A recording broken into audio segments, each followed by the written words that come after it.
তাহলে প্রথমে আসি হচ্ছে আমরা সরকার নিয়ে, হোয়াট ইজ সরকার। তাহলে আমাদের সরকার রাষ্ট্রের একটা গুরুত্বপূর্ণ উপাদান, এটা একদম কমন বাংলা কথা যে আমি রাষ্ট্র যখন চালাতে যাই, রাষ্ট্র হচ্ছে আমার একটা অ্যাবস্ট্রাক্ট ধারণা। আমরা সবাই মিলে একটা ভূখণ্ডে বাস করি, বাট এই ভূখণ্ডের মানুষগুলোকে প্রপারলি গণতান্ত্রিক ওয়েতে চালানোর জন্য বা যে কোনো সিস্টেমিক ওয়েতে রান করানোর জন্য আমার সরকার দরকার। এখন সরকার হচ্ছে রাষ্ট্রের মুখপাত্র। কারণ আমরা বহির্বিশ্বে যখন আমার বাংলাদেশ রাষ্ট্রটা পরিচিত হবে, পজিটিভিটি বা নেগেটিভিটি যেটাই হোক, আমার সরকারের উপর, কিন্তু সরকারের কাজের উপর রাষ্ট্রের ভাবমূর্তি অনেকাংশেই ডিপেন্ড করে। এই কারণে বলা হয় যে সরকার হলো রাষ্ট্রের মুখপাত্র। আর আমরা যখন সরকার বলি, যে সরকার আমাদের যেহেতু সংসদীয় সরকার ব্যবস্থা, এখানে হচ্ছে সরকারের মুখপাত্র হচ্ছে আবার প্রধানমন্ত্রী। কারণ সরকার কখন ভালো কাজ করে, যখন তার হেড ঠিকঠাক থাকে। তাহলে রাষ্ট্রের মুখপাত্র হচ্ছে সরকার, আর সরকারের মুখপাত্র হচ্ছে প্রধানমন্ত্রী। রাষ্ট্রের সার্বভৌম ক্ষমতা প্রকাশিত হয় সরকারের মাধ্যমে। আমরা সার্বভৌম ক্ষমতা বলেছিলাম যে আমি বাইরের কোনো নিয়ন্ত্রণ ছাড়া অন্য কোনো রাষ্ট্রের মুখাপেক্ষী না হয়ে স্বাধীনভাবে নিজের ডিসিশন নিজে নিতে পারছি। এটা হচ্ছে আমার সার্বভৌমত্ব। এবং এই ক্ষমতাটা প্রকাশিত হয় সরকারের মাধ্যমে। আর আমাদের তিনটা বিভাগ আছে, সরকার তিনটা বিভাগ দ্বারা গঠিত হয়: আইন, শাসন এবং বিচার বিভাগ। তাহলে এখানে গুরুত্বপূর্ণ, রাষ্ট্রের মুখপাত্র হচ্ছে সরকার এবং সরকারের মুখপাত্র হচ্ছে প্রধানমন্ত্রী। তাহলে সরকারের বিভাগ হচ্ছে তিনটা: আইন বিভাগ, শাসন বা নির্বাহী বিভাগ, আর হচ্ছে বিচার বিভাগ। এবং এই তিনটা বিভাগেরই বা সরকার ব্যবস্থারই অন্যরাষ্ট্রিক প্রধান হচ্ছে রাষ্ট্রপতি। এটা খুব গুরুত্বপূর্ণ। মানে আমরা যদিও বলছি যে আমার সংসদীয় সরকার ব্যবস্থা সব কিছুই, বাট ওভারঅল যদি হচ্ছে আমরা হেড বলি, এটা হচ্ছে আমাদের রাষ্ট্রপতি। রাষ্ট্রপতি হচ্ছে আমাদের অনানুষ্ঠানিক, উনি হচ্ছে প্রধান, হ্যাঁ, সব কিছুরই। শুরুতে আমরা হচ্ছে আইন বিভাগ নিয়ে পড়বো, হ্যাঁ। আইন বিভাগ বা হচ্ছে আমাদের জাতীয় সংসদ। মানে আইন শুনলে মনে হয় যে আইন আদালত, না, ওটা বিচার বিভাগের। তাহলে আইন বিভাগ হচ্ছে আমাদের জাতীয় সংসদ। তো আমরা হচ্ছে একটু ইতিহাসটা জানি যে আমাদের কিভাবে এটা আসছে। আমাদের অবিভক্ত বাংলায় যখন হচ্ছে 47-এর আগে, হ্যাঁ, আমাদের বাংলা যখন এক ছিল, আমাদের পূর্ব বাংলা, পশ্চিম বাংলা, অর্থাৎ আমাদের এটা পশ্চিম বাংলা। এই অবিভক্ত বাংলার প্রথম আইনসভার নাম ছিল হচ্ছে বেঙ্গল লেজিসলেটিভ অ্যাসেম্বলি। এবং আমরা জানি যে আমাদের 1937 সালে প্রথম নির্বাচিত হয়, এখানে 250 জন সদস্য নির্বাচিত হয়েছিল। 1947-এর পর যখন দেশভাগ হয়ে যায়, তখন হচ্ছে বেঙ্গল লেজিসলেটিভ অ্যাসেম্বলি, এটার নাম হয় হচ্ছে ইস্ট বেঙ্গল লেজিসলেটিভ অ্যাসেম্বলি, মানে পূর্ব বাংলা, ইস্ট বেঙ্গল। এবং এই যে ইস্ট বেঙ্গল লেজিসলেটিভ অ্যাসেম্বলি হয়, এটার অধিবেশন বসতো কিন্তু ঢাকা ইউনিভার্সিটির আমরা যে জগন্নাথ হল দেখি না, এই জগন্নাথ হলে হচ্ছে মূলত এটার অধিবেশনগুলো বসতো। অর্থাৎ আমরা এখন যেরকম সংসদ অধিবেশন দেখি, জাতীয় সংসদে বসে, তেমনি ওই সময় ইস্ট বেঙ্গল লেজিসলেটিভ অ্যাসেম্বলি এটা অধিবেশন বসতো জগন্নাথ হল। এবং জগন্নাথ হল হচ্ছে তখন অ্যাসেম্বলি হাউস নামে পরিচিত ছিল। যেহেতু অ্যাসেম্বলির অধিবেশন বসতো সংসদের, এ কারণে তারা অ্যাসেম্বলি হাউস নামে পরিচিত ছিল। আর অবিভক্ত বাংলার টাইমে পুরো অবিভক্ত বাংলার সংসদ ছিল হচ্ছে কলকাতাতে, কারণ দু বাংলা পূর্ব পশ্চিম একসাথে, এবং তাদের একদম রাজধানী হিসেবে হচ্ছে কলকাতায় সংসদ বসতো। আমাদের যখন পূর্ব পাকিস্তান, মানে 47-এর পর তো আমার এখানে পূর্ব বাংলা হলো বেঙ্গল লেজিসলেটিভ অ্যাসেম্বলি, পূর্ব বেঙ্গল, ইস্ট বেঙ্গল। এরপর যখন পূর্ব পাকিস্তান আসলো, তখন আমাদের পরিষদের দায়িত্ব পালন করতো জগন্নাথ হলেই, হ্যাঁ। তাহলে জগন্নাথ হলে কিন্তু আমাদের লং টাইম, অর্থাৎ 47-এর পর থেকে 71 পর্যন্ত আমাদের কি হয়েছে, আমাদের হচ্ছে জগন্নাথ হলে হচ্ছে এখানে অধিবেশনগুলো বসতো। এরপর আমরা যখন গণপরিষদ অধিবেশন করি, গণপরিষদ অধিবেশন বসছিল কিন্তু আমাদের বর্তমান মন্ত্রীর কার্যালয়ে, হ্যাঁ, এখানে বসছিল প্রধানমন্ত্রীর কার্যালয়ে, এটা বসছিল এখানে। তবে এখন তো হচ্ছে প্রধানমন্ত্রীর যে বাসভবন, এটা তো হচ্ছে আমাদের জাদুঘর হিসেবে ঘোষণা করা হয়েছে। সো প্রধানমন্ত্রীর কার্যালয়ে এমনি এটা বসতো। 1973 থেকে 1982, এই 1982 সাল পর্যন্ত প্রধানমন্ত্রীর কার্যালয় হয়। এবং আমরা বর্তমানেই হচ্ছে যে সংসদ ভবনটা দেখতে পাই, এটা হচ্ছে 1982 থেকে আসছে। তাহলে একদম সিম্পল হিসাব যদি করে দিই, তাহলে অবিভক্ত বাংলা শুরুতে ছিল বেঙ্গল লেজিসলেটিভ, পরে হচ্ছে 47-এর পর হয়ে গেল ইস্ট বেঙ্গল। এই ইস্ট বেঙ্গল লেজিসলেটিভ অ্যাসেম্বলি বসতো কোথায়, জগন্নাথ হলে, এটার নাম ছিল অ্যাসেম্বলি হাউস। পূর্ব পাকিস্তানে হচ্ছে সেম, জগন্নাথ হলেই বসতো। পরে গণপরিষদ যখন দেশ স্বাধীন হলো, গণপরিষদ গঠনের পর একদম 1982 পর্যন্ত প্রধানমন্ত্রীর কার্যালয় হচ্ছে বসে। এরপর রানিং হচ্ছে বর্তমান সংসদ ভবন। এই সিম্পল হিসাব। তাহলে এই হচ্ছে আমাদের আইনসভা, জাতীয় সংসদ। তো আইনসভার শুরুতে হচ্ছে আমরা বর্তমান সংসদ যেটা দেখতে পাই আমাদের দেশে, এটার একটা পোশাকি নাম আছে। এটার নাম হচ্ছে ওয়েস্ট মিনিস্টার সিস্টেম। এবং এইটার আন্ডারে যে নির্বাচন ব্যবস্থা, এটাকে বলা হয় আসন ভিত্তিক নির্বাচন বা ফার্স্ট পাস দ্য পোস্ট। এটা হচ্ছে এগুলোর পোশাকি নাম, ওয়েস্ট মিনিস্টার সিস্টেম অথবা ফার্স্ট পাস দ্য পোস্ট। এই যে আমরা বিভিন্ন আসনে ভোট দিই, আমাদের 300টা আসন, 300টা আসন থেকে 300 জন এমপি নির্বাচন করি, এই যে নির্বাচনের প্রক্রিয়াটা, এটাকে বলা হয় ওয়েস্ট মিনিস্টার সিস্টেম। আর নির্বাচন পদ্ধতিকে বলা হয় ফার্স্ট পাস দ্য পোস্ট। তাহলে সংসদীয় সরকার ব্যবস্থায় মন্ত্রিসভার অভিভাবক হচ্ছে জাতীয় সংসদ। কারণ আমরা কি বলেছিলাম যে জাতীয় সংসদের কাছে হচ্ছে মন্ত্রিসভা যৌথভাবে কি থাকে, দায়ী থাকে। বাংলাদেশের আইনসভার নাম জাতীয় সংসদ, 65 একে বলা হয়েছে। এবং প্রত্যক্ষ নির্বাচনের মাধ্যমে আমরা জনগণ ভোট দিয়ে 300 জন মেম্বারকে হচ্ছে আমরা এখানে নির্বাচিত করি। আমাদের বর্তমানে হচ্ছে একটা পদ্ধতি নিয়ে প্রচুর আলোচনা হয়েছে গত 1 বছর ধরে, যেটার নাম হচ্ছে পিআর।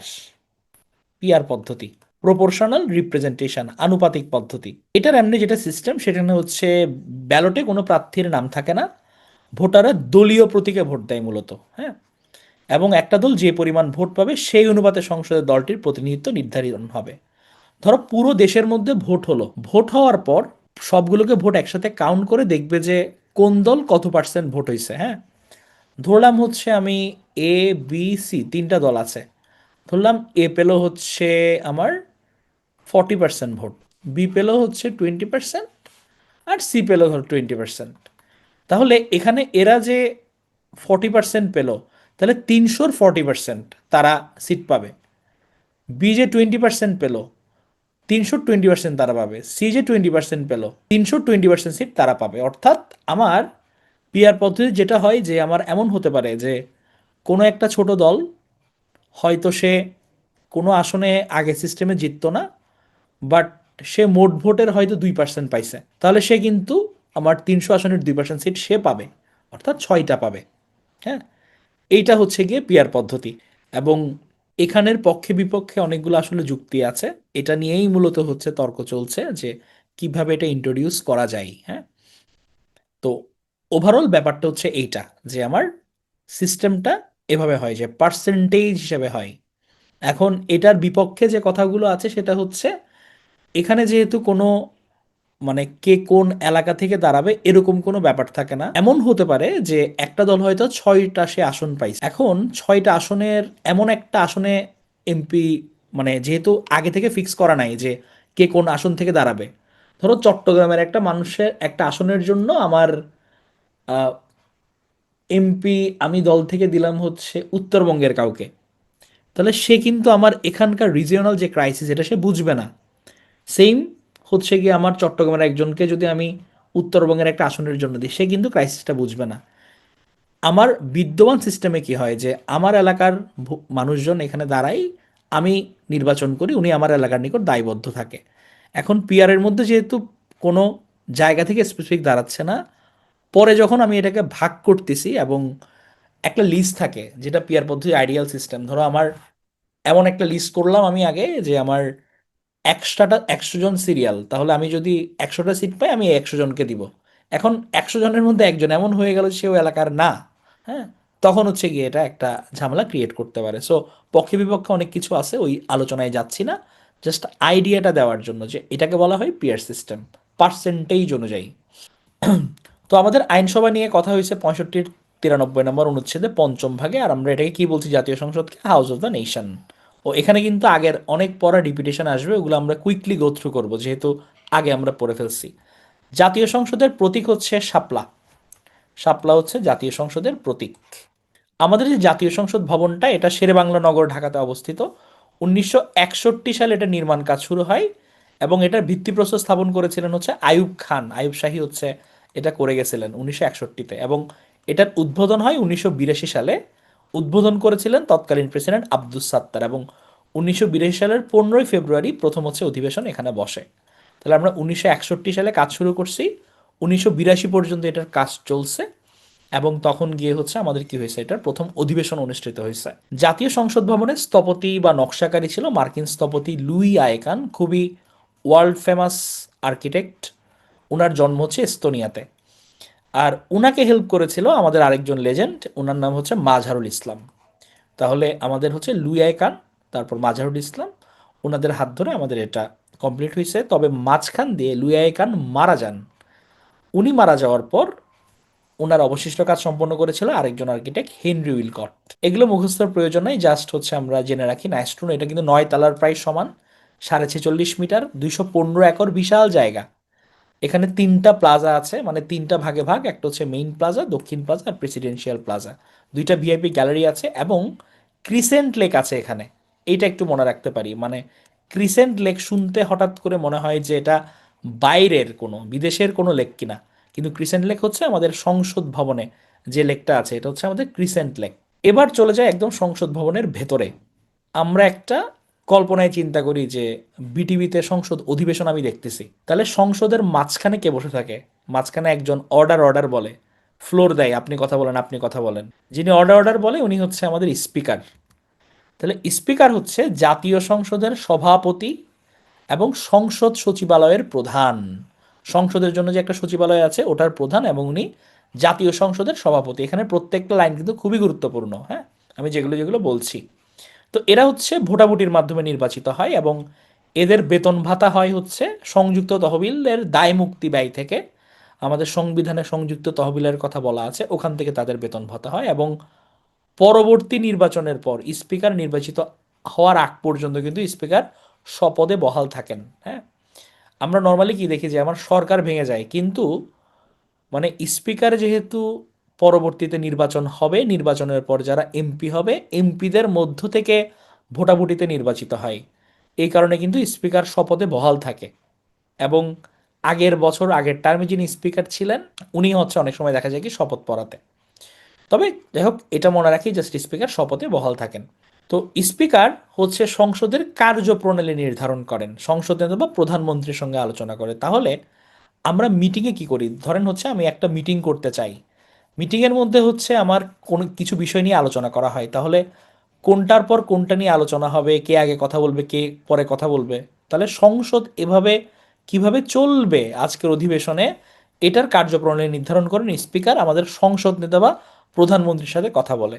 যদি কেউ সংসদের শৃঙ্খলা ভঙ্গ করে এদের কিন্তু সংসদ থেকে বহিষ্কারও করতে পারে স্পিকার। আমরা ছোটবেলায় ক্লাস ক্যাপ্টেন দেখতাম না, এবং ক্লাস ক্যাপ্টেনরা খুবই ফ্লেক্স নিত। টিচার যদি বাইরে যেত, টিচার বলতো যে তুমি নাম লিখে রাখো, হ্যাঁ, এবং দেখা যেত কি সে তার যারা প্রিয় ভাজনদের হয়তো নাম লিখতেছে না, অন্য নাম লিখতেছে, পরে টিচার এসে মানে পাশে একদম লাল করে ফেলতো। হ্যাঁ, যেমন আমি সবগুলো সরকারি ইনস্টিটিউট আমার, আমাদের তো সরকারি স্কুলের ছাত্রদের এখন এরা ব্যাত উঠে গেছে, আমাদের সময় ব্যাত কিন্তু মোক্ষম অস্ত্র ছিল, পুরো একদম পাছা লাল করে ফেলতো। মানে এই আমাদের হচ্ছে একজন স্যার ছিলেন, তুষার স্যার। স্যার হচ্ছে মারা গেছেন কয়েক বছর আগে, খুবই ভালো স্যার ছিলেন। তো স্যার খুব মজা করে বলতেন যে উনার একটা চিকন ব্যাট ছিল, উনি মারতেন এবং বলতো যে এখন ব্যথা পাবি না, হ্যাঁ, পূর্ণিমার রাতে চিনচিন করে ব্যথা করবে। হ্যাঁ, খুব মজা করে বলতেন যে এখন তো ফিল করতেছ না অনেক চিকন ব্যাথ, পূর্ণিমা রাতে মানে অনেকের হচ্ছে বলে না যে জোয়ার ভাটা টানের সঙ্গে বডি ব্যথা ট্যাথা করে, বলে তখন ফিল করবি হ্যাঁ ব্যথা কাকে বলে। তাহলে স্পিকার কিন্তু সেই দায়িত্ব পালন করে। আমরা যদি সংসদকে একটা ক্লাস ধরি, ক্লাস ক্যাপ্টেন হচ্ছে আমাদের স্পিকার, এবং উনি হচ্ছে নির্ণায়ক ভোট প্রদান করে, কাস্টিং ভোট, এটা আমরা পড়ে আসছি। এবং উনি শপথ পড়ান, হ্যাঁ, পূর্ববর্তী সংসদের স্পিকার যারা নবনির্বাচিত এদেরকে শপথ পড়ান। এখন স্পিকারের হচ্ছে কোনো কারণে পেট খারাপ, তার পাতলা পায়খানা হচ্ছে, ওই জায়গায় তাকে হচ্ছে ওনার অ্যাবসেন্সে হেল্প করবে তাকে ডেপুটি স্পিকার, এমনি হচ্ছে সে সহযোগিতা করে, অনুপস্থিত আবার সংসদও পরিচালনা করে।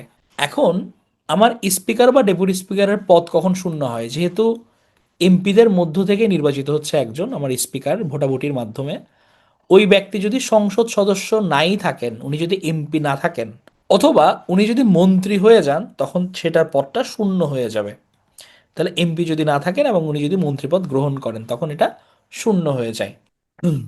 আমরা ইতিহাসগুলো, এটা আগের স্লাইডই, এটা আবার দেওয়া। আমরা জানি যে গণপরিষদের প্রথম স্পিকার ছিল শাহ আব্দুল হামিদ, এরপর মোহাম্মদুল্লাহ, সংসদের প্রথম ডেপুটি স্পিকার মোহাম্মদ বাইতুল্লাহ, প্রথম নারী স্পিকার হচ্ছে ডক্টর শিরিন শারমিন চৌধুরী, আর স্পিকারও ছিলেন এর পরবর্তীতে রাষ্ট্রপতি হয়েছেন, এরকম তিনজন বাদনা আছেন। মোহাম্মদুল্লাহ, জমির উদ্দিন আর আব্দুল হামিদ অ্যাডভোকেট। জাতীয় সংসদে মোট 350 আসন, 300 সরাসরি ভোটে আর 50টা হচ্ছে নারী আসন। সবচেয়ে বেশি আসন রয়েছে কোথায়? ঢাকা, আমার যেহেতু রাজধানী, ঢাকা বিভাগে সবচেয়ে বেশি, 70টা। ঢাকা জেলায় 20টা। হ্যাঁ, তাহলে শুধু ঢাকা জেলার মধ্যে 20টা আর পুরো ঢাকা বিভাগ হিসাব করলে 70টা আসন, সবচেয়ে বেশি আসন। তাহলে পরীক্ষার মধ্যে আসতে পারে যে সবচেয়ে বেশি আসন রয়েছে কোথায়, এটা হচ্ছে ঢাকায়। দ্বিতীয় সর্বোচ্চ সংসদীয় আসন হচ্ছে চট্টগ্রামে, 16টা আসন আছে। 16টা আসন চট্টগ্রামে। এটা হচ্ছে চিটং পোর্টের একটা ছবি। এটা মানে ইয়েতে পেয়েছি ইন্টারনেটে, সূর্যাস্তের সময়। তাহলে চট্টগ্রামে হচ্ছে দ্বিতীয় সর্বোচ্চ সংসদীয় আসন। জাতীয় সংসদে যেহেতু 300টা আসন, 300টা আসনের মধ্যে 1 নম্বর হচ্ছে পঞ্চগড়ে। পঞ্চগড়ে এটা মানে একবার কাঞ্চনজঙ্ঘা দেখা গেছিল না, পঞ্চগড় থেকে একদম এরিয়া ক্লিয়ার থাকলে ওখানকার ছবি। এটা হচ্ছে 1 নম্বর আসন পঞ্চগড়ে। আর জাতীয় সংসদের 300 নম্বর আসন হচ্ছে বান্দরবান। 1 নম্বর পঞ্চগড়, 300 নম্বর হচ্ছে বান্দরবান। এটা নীলাচলের একটা ছবি বান্দরবানের। একটা করে সংসদীয় আসন রয়েছে 3টা জেলায়, মানে বিভিন্ন জেলায় হচ্ছে একাধিক থাকে আসন, বাট একটা করে সংসদীয় আসন রয়েছে 3টা জেলায়, 3টা পার্বত্য জেলায়, পার্বত্য চট্টগ্রামের এলাকায়, খাগড়াছড়ি, রাঙামাটি, বান্দরবান, এই 3টাতে একটা করে আছে। সবচেয়ে বেশি ভোটার হচ্ছে ঢাকা 19-এ, আর সবচেয়ে কম ভোটার আছে ঝালকাঠি 1-এ। ঢাকা 19 এটা সাভারের ওই জোনটা, ওখানে ভোটার সবচেয়ে বেশি পুরো বাংলাদেশে। আর কম ভোটার হচ্ছে ঝালকাঠি 1-এ। তো আমাদের এই যে জাতীয় সংসদ, এটার অভিভাবককে, তার অভিভাবক মানে হচ্ছে মুরব্বি, মুরব্বি মুরব্বি উহু হু। তাহলে রাষ্ট্রপতি, রাষ্ট্রপতি হচ্ছে অভিভাবক। মানে যেখানে আমরা অভিভাবক দেখব, অনানুষ্ঠানিক প্রধান দেখব, মাথায় রাখতে হবে হচ্ছে রাষ্ট্রপতি, এখানে মহামান্য রাষ্ট্রপতি। তাহলে উনি হচ্ছে অধিবেশন আহ্বান করেন। উনি বর্তমানে 22তম রাষ্ট্রপতি। 2023 সালে উনি শপথ নিয়েছিলেন, শাহাবুদ্দিন চুপ্পু সাহেব। এবার আসি হচ্ছে আমরা সংসদ নেতাকে। আমার একটা দল নির্বাচনে জয়লাভ করে সংসদ সরকার গঠন করলো, এবং সে যেহেতু সরকার গঠন করছে, দ্যাট মিন্স কি তার সংখ্যাগরিষ্ঠ, তার লোকজন, তার এমপি, তার দল লোক সবচেয়ে বেশি। তাহলে সে সংখ্যাগরিষ্ঠ দলের প্রতিনিধি, তাকে বলা হয় সংসদ নেতা। নর্মালি আমাদের এখানে প্রধানমন্ত্রী হয়। এখন প্রধানমন্ত্রী যদি মনে করে উনি ছাড়া অন্য কাউকে উনি নিযুক্ত করতে চান, সেটাও পারেন। সহজ কথায় হচ্ছে আমার মেইন যে সরকারি দল, সংখ্যাগরিষ্ঠ দল, সেটার প্রতিনিধি হচ্ছে সংসদ নেতা। আর প্রধান নির্বাহী ক্ষমতা প্রযুক্ত হয় প্রধানমন্ত্রীর কর্তৃত্বে, এগুলো আগের পড়া। নেতা ছাড়া আরেকজন উপনেতাও থাকেন। তাহলে স্পিকারের অনুপস্থিতিতে যেরকম ডেপুটি স্পিকার, তেমনি নেতার অনুপস্থিতিতে সংসদ উপনেতা। এটা হচ্ছে এমপিদের ভোটের ভিত্তিতে হয়, এবং প্রধানমন্ত্রীর অনুপস্থিতিতে উনি দায়িত্ব পালন করেন। এখন আমার সরকারি দলের নেতা আছে, সংসদ নেতা। আমার বিরোধী দলের তো একজন নেতা লাগবে।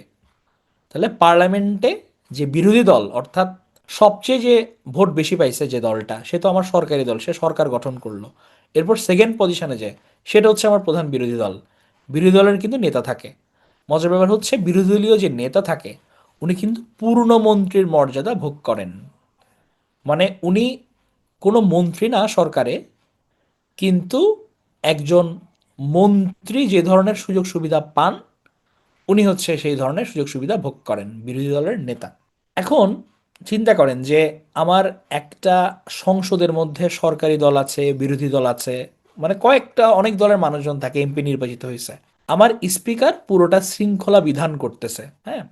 এখন আমার স্পিকারের পক্ষে কিন্তু টাফ আসলে, মানে পুরোটা মেনটেন করা।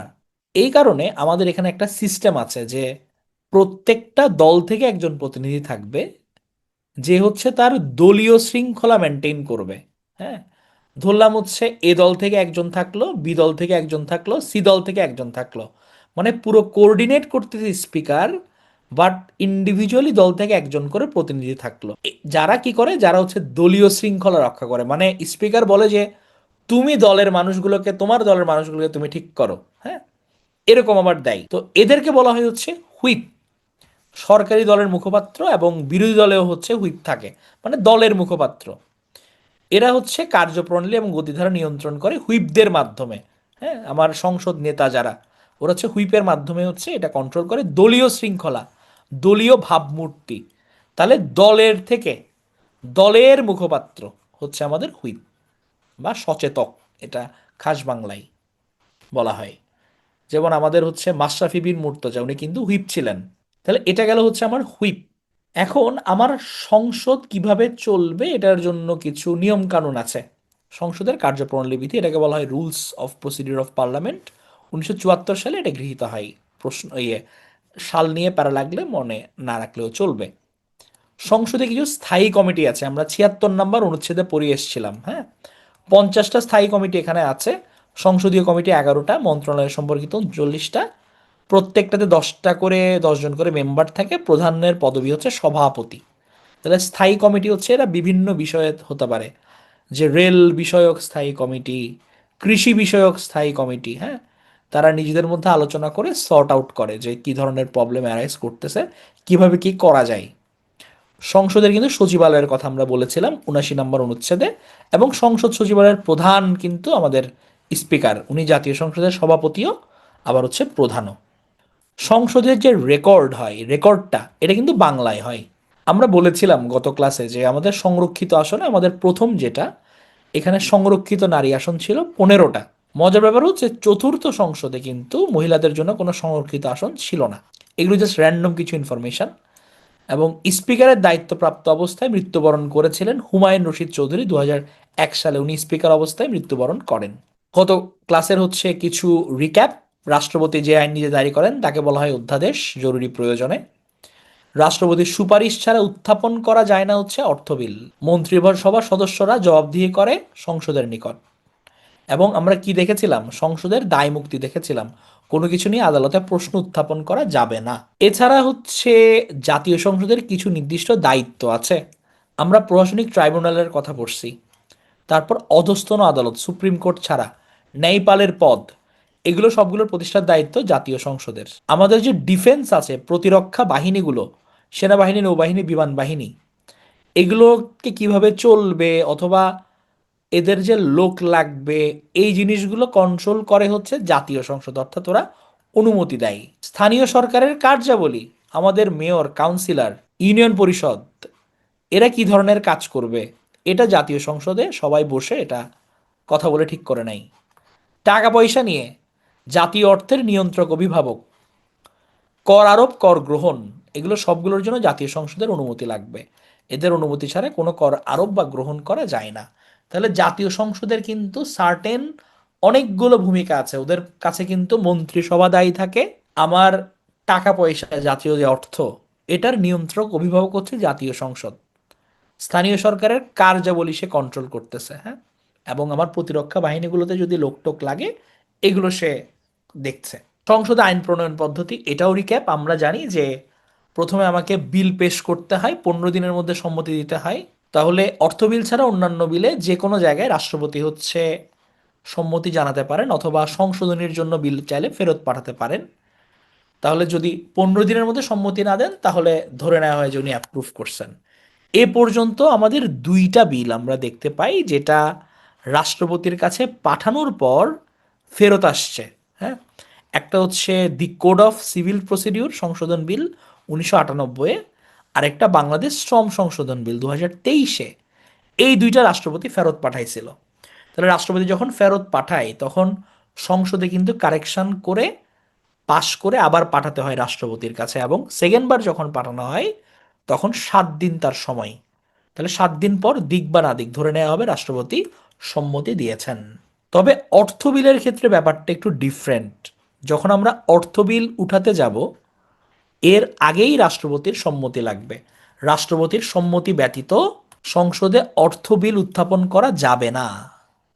এটা যায় না, আগে অনুমতি লাগে। এবং অর্থ বিল যখন রাষ্ট্রপতির কাছে যায়, রাষ্ট্রপতি এটা পুরোটা গোথ্রু করে। গোথ্রু করার পর তারপর হচ্ছে 15 দিনের মধ্যে উনি সম্মতি দেয়। এবং নর্মালি যে কোনো বিল সংসদে পাশ হওয়ার পর রাষ্ট্রপতি সম্মতি দিলে আইনে পরিণত হয়ে যায় এটা। এখানে একটা জায়গায় ছোট্ট করে প্যাঁচ লাগে, এই কারণে একসাথে দেওয়া। আমরা যখন জাতীয় সংসদের অভিভাবক বলবো, তাহলে অভিভাবক বললে গার্জিয়ান হচ্ছে আমার রাষ্ট্রপতি। জাতীয় সংসদের যদি সভাপতি বলি এবং সংসদ সচিবালয়ের প্রধান বলি, এটা হচ্ছে স্পিকার। আর আমি যদি বলি সংসদ নেতা, এটা হচ্ছে প্রধানমন্ত্রী। তাহলে আমার জাতীয় সংসদের অভিভাবক মুরব্বি হচ্ছে রাষ্ট্রপতি, জাতীয় সংসদের সভাপতি হচ্ছে স্পিকার, আর এমনি সংসদ নেতা যখন বলি তখন আমি বুঝাই উনি হচ্ছে সংখ্যাগরিষ্ঠ দলের প্রতিনিধি, তো প্রধানমন্ত্রী। সিম্পল হিসাব। জিনিসগুলো সহজভাবে মাথায় নিবে তাহলে পড়া ঢুকবে। আর এখন হয়তো কঠিন লাগবে, জাস্ট বুঝে নাও, এসেন্সটা নিয়ে নাও, তাহলে পরে পড়াটা পড়তে উত্তর করতে ইজি হবে ব্যাপার। আমাদের জাতীয় সংসদে এখন পর্যন্ত দুজন বিদেশি রাষ্ট্রপ্রধান বক্তৃতা করছেন। একজন হচ্ছে যুগোস্লাভিয়ার সাবেক প্রেসিডেন্ট মার্সেল জোসেফ টিটো, উনি প্রথমে করেছিলেন, পরে ভারতের সাবেক প্রেসিডেন্ট ভিভি গিরি উনি করেছেন। কিছু কিছু বই এটা তিনজন দেওয়া আছে। 3 নাম্বার ব্যক্তিটা বলা হয় প্রণব মুখার্জিকে। উনার ভাষণ দেওয়ার কথা ছিল, কিন্তু করোনার কারণে উনি ইমার্জেন্সি চলে যান, উনি আর ভাষণ দেন নাই। এই কারণে 2জন বিদেশি রাষ্ট্রপ্রধান আমাদের এখানে বক্তৃতা করছেন। এবং আমাদের বর্তমান যিনি আইন এবং সংসদ বিষয়ক উপদেষ্টা উনি হচ্ছে ডক্টর আসিফ নজরুল, ওনাকে আমরা সবাই জানি এবং চিনি। তাহলে আমাদের হচ্ছে আমরা আইন সভা নিয়ে একটা ওভারঅল আইডিয়া পেলাম, সংসদ নিয়ে আইডিয়া পেলাম। এবার আসি হচ্ছে আমরা শাসন বিভাগ বা নির্বাহী বিভাগে। তাহলে আমার জাতীয় সংসদের যারা এমপিরা আছে সবাই মিলে হচ্ছে আইন কানুন ঠিক করলো, তারা সংবিধান টংবিধান সব দিল, আইনটা রেডি করে দিল। এখন আমার এই আইনটা যারা ব্যবহার করে রাষ্ট্র চালাবে তারা হচ্ছে আমার শাসন বিভাগ বা নির্বাহী বিভাগ। এরা রাষ্ট্র পরিচালনায় সরাসরি অংশগ্রহণ করে থাকে। এরা কারা? এরা হচ্ছে আমার মন্ত্রী পরিষদ, আমার হচ্ছে আমলারা, বিসিএস ক্যাডাররা। তাহলে তোমরা যারা ক্যাডার হবে তারা সবাই হচ্ছে শাসন বিভাগ বা নির্বাহী বিভাগের আন্ডারে যাবে। তাহলে আমার আইন বিভাগ কর্তৃক প্রণীত আইন প্রয়োগ করে শাসন কার্য পরিচালনা করে এই শাসন বিভাগ বা নির্বাহী বিভাগ। এরা রাষ্ট্র পরিচালনায় সরাসরি অংশ নেয়। কারণ আমার সরকার চালাচ্ছে, মন্ত্রীরা ডিসিশন নেবে, আমলারা কাজ করবে। আমলা মানে কিন্তু ক্যাডাররাই, হ্যাঁ, ক্যাডারদের আমলা বলা হয়, যারা অ্যাডমিন ক্যাডার মানে উঁচু লেভেলে গেলে যারা মূলত রাষ্ট্র চালায়। বলা হয় যে মন্ত্রীরা হয়তো বলে এমনে, কিন্তু মূলত সাইন টাইন নেয় থেকে শুরু করে রাষ্ট্রকে কার্যকর রাখে হচ্ছে আমলারা। তাহলে এরা মূলত রাষ্ট্র পরিচালনায় সরাসরি অংশ নেয়। এই নির্বাহী বিভাগের সর্বোচ্চ কর্তৃপক্ষ হচ্ছে মন্ত্রী পরিষদ, সর্বোচ্চ, কোনো ডাউট নাই। কিন্তু সর্বোচ্চ প্রশাসনিক কর্তৃপক্ষ হচ্ছে আমলাবর্গ। এটা মানে কি? মন্ত্রীরা অবশ্যই বিভিন্ন মন্ত্রণালয়ে তারা প্রধান, কিন্তু আমার প্রশাসনিক কাজগুলা, আমার ফাইল রেডি করা থেকে শুরু করে সবগুলো করবে কারা? করবে হচ্ছে আমার আমলারা। এবং এই নির্বাহী বিভাগ বা মন্ত্রী পরিষদের সদস্যরা দায়বদ্ধ থাকে আইন পরিষদের নিকট, সংসদের নিকট। তাহলে মন্ত্রণালয়ের নির্বাহী প্রধান হচ্ছে মন্ত্রী, নির্বাহী প্রধান, উনি হেড। কিন্তু যদি প্রশাসনিক প্রধান বলে সেটা হচ্ছে সচিবরা, আমলারা হচ্ছে প্রশাসনিক প্রধান।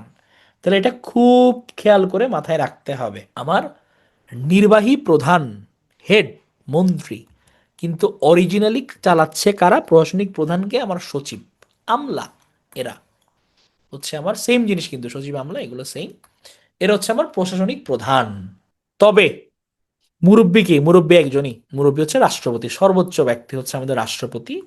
তো মন্ত্রীদের কিন্তু নিয়োগ দিচ্ছে রাষ্ট্রপতি এবং দপ্তর বন্টন করে দেয় প্রধানমন্ত্রী। তাহলে আমার যে কোনো জায়গায় সর্বোচ্চ ব্যক্তি, অভিভাবক, প্রধান, অনানুষ্ঠানিক প্রধান কে?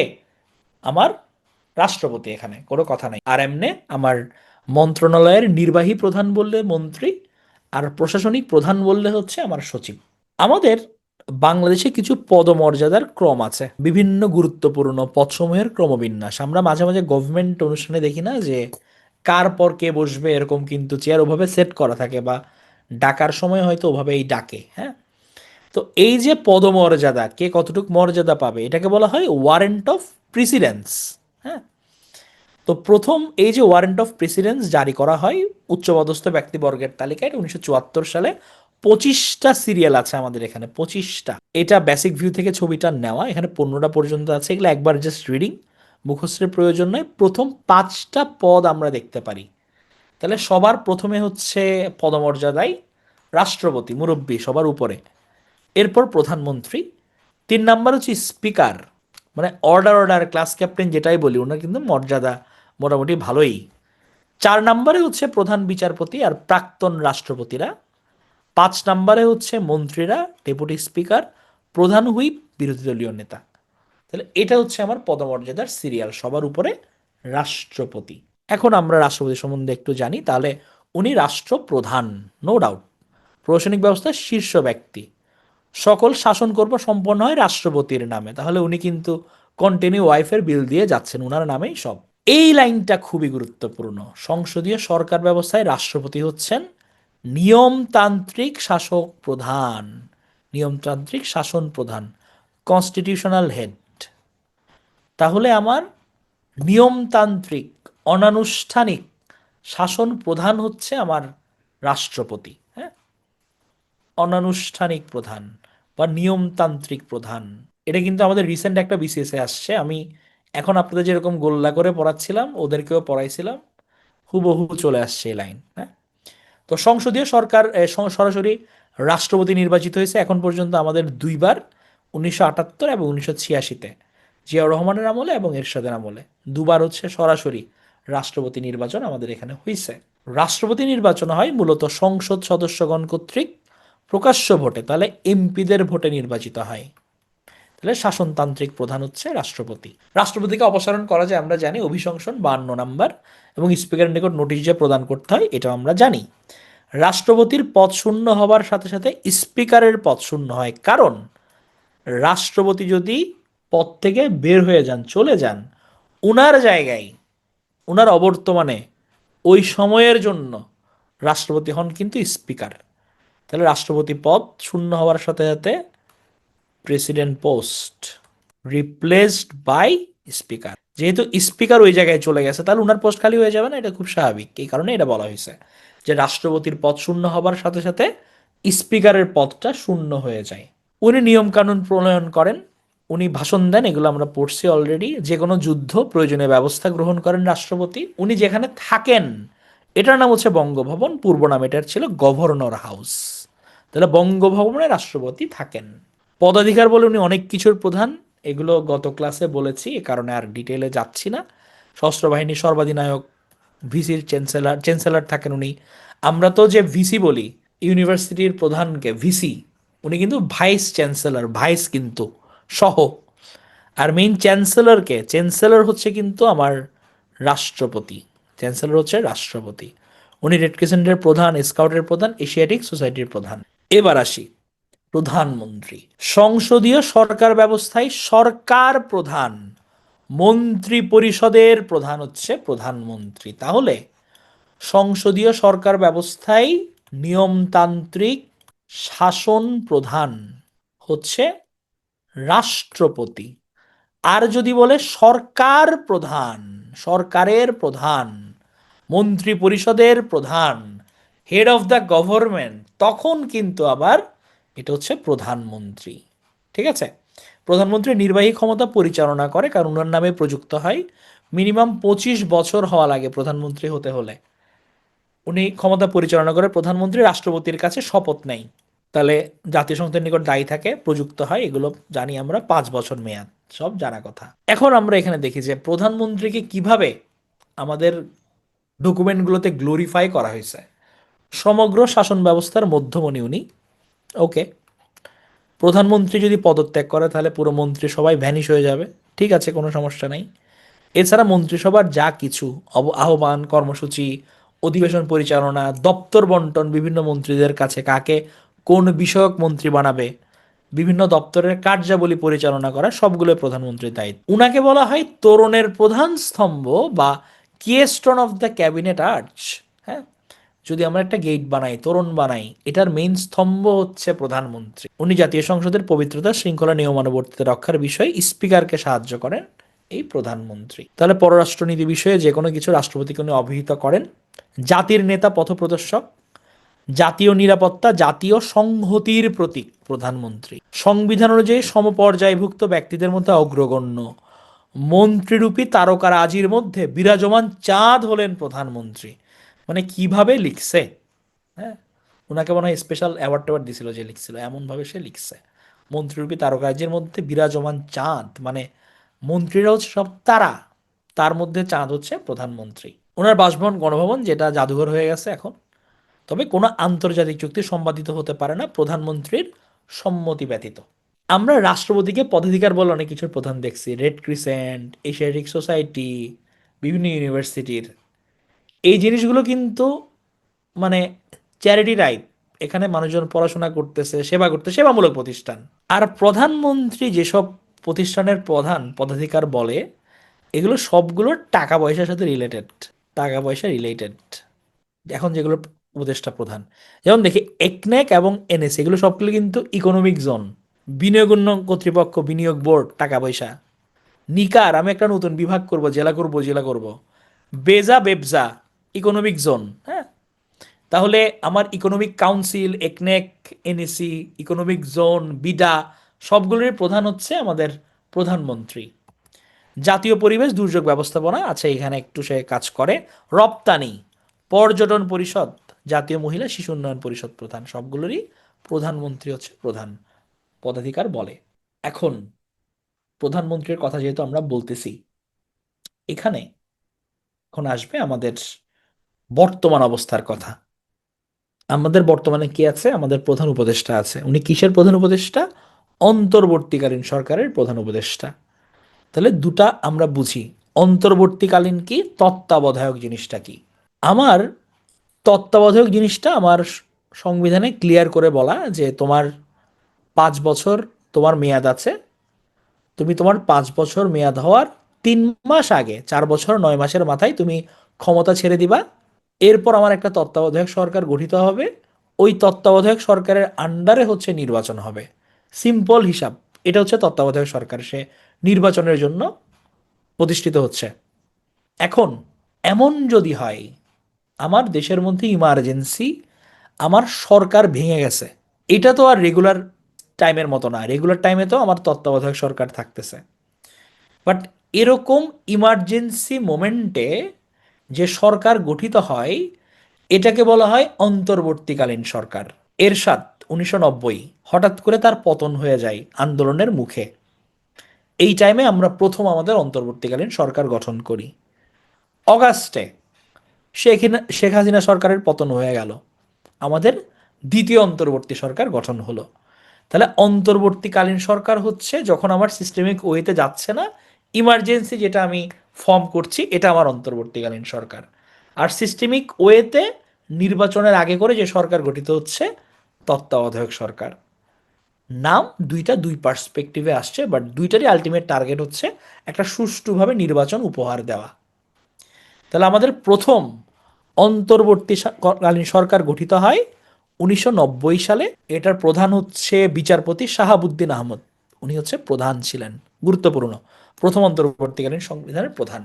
এরপর তো হচ্ছে আমাদের 91-এ তো খালেদা জিয়ার সরকার আসলো, এবং আমরা প্রথম সাংবিধানিকভাবে তত্ত্বাবধায়ক সরকার পেলাম হচ্ছে 1996 সালে। তাহলে সাংবিধানিকভাবে প্রথম তত্ত্বাবধায়ক সরকার গঠিত হলো আমাদের 1996-এ, আমাদের ত্রয়োদশ সংশোধনের মাধ্যমে তখন এটা আসছে। এবং এই তত্ত্বাবধায়ক সরকার পদ্ধতি অনুসরণ করে আমরা নির্বাচন করছি তিনটা: 1996, 2001, 2008। এরপর তো পঞ্চদশ সংশোধনীতে এসে এটা বাদ হয়ে গেল। তাহলে আমরা এখন তিনটা নির্বাচন করছি তত্ত্বাবধায়ক সরকার পদ্ধতি অনুসরণ করে: 96, 2001, 2008। আর সাংবিধানিকভাবে তত্ত্বাবধায়ক সরকারের অধীনে প্রথম নির্বাচন ছিল সপ্তমটা, এটা ত্রয়োদশে প্রতিষ্ঠা, পঞ্চদশে বিলুপ্ত হয়েছে। গুরুত্বপূর্ণ ইনফরমেশন। তত্ত্বাবধায়ক সরকার দায়ী থাকেন হচ্ছে রাষ্ট্রপতির নিকট। তত্ত্বাবধায়ক সরকারের প্রথম প্রধান উপদেষ্টা ছিলেন বিচারপতি হাবিবুর রহমান। আমরা অন্তর্বর্তীকালীন সরকারের প্রধান দেখছিলাম শাহাবুদ্দিন আহমেদ, ওনার নামে শাহাবুদ্দিন পার্ক আছে গুলশানে। আর বিচারপতি হাবিবুর রহমান হচ্ছে তত্ত্বাবধায়ক সরকারের প্রথম প্রধান উপদেষ্টা। আর তত্ত্বাবধায়ক সরকারের সর্বশেষ প্রধান উপদেষ্টা ছিলেন ডক্টর ফখরুদ্দিন আহমেদ 2008-এ। হ্যাঁ, তাহলে প্রথম উপদেষ্টা ছিলেন তত্ত্বাবধায়ক সরকারের বিচারপতি হাবিবুর রহমান, আর সর্বশেষ ছিলেন ডক্টর ফখরুদ্দিন আহমেদ। অন্তর্বর্তীকালীন সরকারের প্রথম উপদেষ্টা ছিলেন বিচারপতি শাহাবুদ্দিন আহমেদ, আর অন্তর্বর্তীকালীন সরকারের বর্তমান যিনি উপদেষ্টা, ডক্টর মোহাম্মদ ইউনুস। এখন অনেকে একটা কথা তুলছিলেন, এই সরকার বৈধ নাকি অবৈধ, কিভাবে আসলো এটা। এটার জন্য আইনের মধ্যে একটা কথা আছে, ডক্ট্রিন অফ নেসেসিটি। এই জিনিসটা কি? যখন আমার সংকটময় পরিস্থিতি আসে, সেখানে আমি কোনো সিস্টেমিক ওয়েতে যেতে পারবো না, এটার মেইন আইডিয়াটা হচ্ছে নেসেসিটি নোস নো ল, আমার প্রয়োজনীয়তার তাগিদেই আমাকে এটা ফর্ম করতে হবে। এটা বলে ডক্ট্রিন অফ নেসেসিটি। এবং এটা আরও স্ট্রং হয় 106 নম্বর অনুচ্ছেদে। এখানে কি বলছিলাম আমরা, যে সুপ্রিম কোর্টের উপদেষ্টামূলক এখতিয়ার, হ্যাঁ, যে সুপ্রিম কোর্টের কাছে চাইলে রাষ্ট্রপতি পরামর্শ নিতে পারে।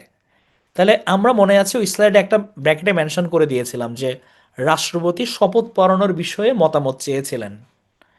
তাহলে যখন সুপ্রিম কোর্ট বলছে হ্যাঁ আপনি এভাবে আগাতে পারেন, তাহলে সুপ্রিম কোর্টের ওই উপদেষ্টামূলক এখতিয়ারের বদৌলতে যেহেতু উনি বলেছেন, এই কারণে 106 নম্বর অনুচ্ছেদ অনুযায়ী হচ্ছে বর্তমান যে অন্তর্বর্তী সরকার এটা হচ্ছে এভাবে চলছে।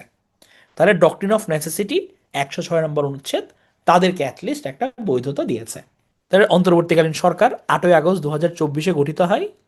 রাষ্ট্রপতি শপথ পড়ান আমরা জানি।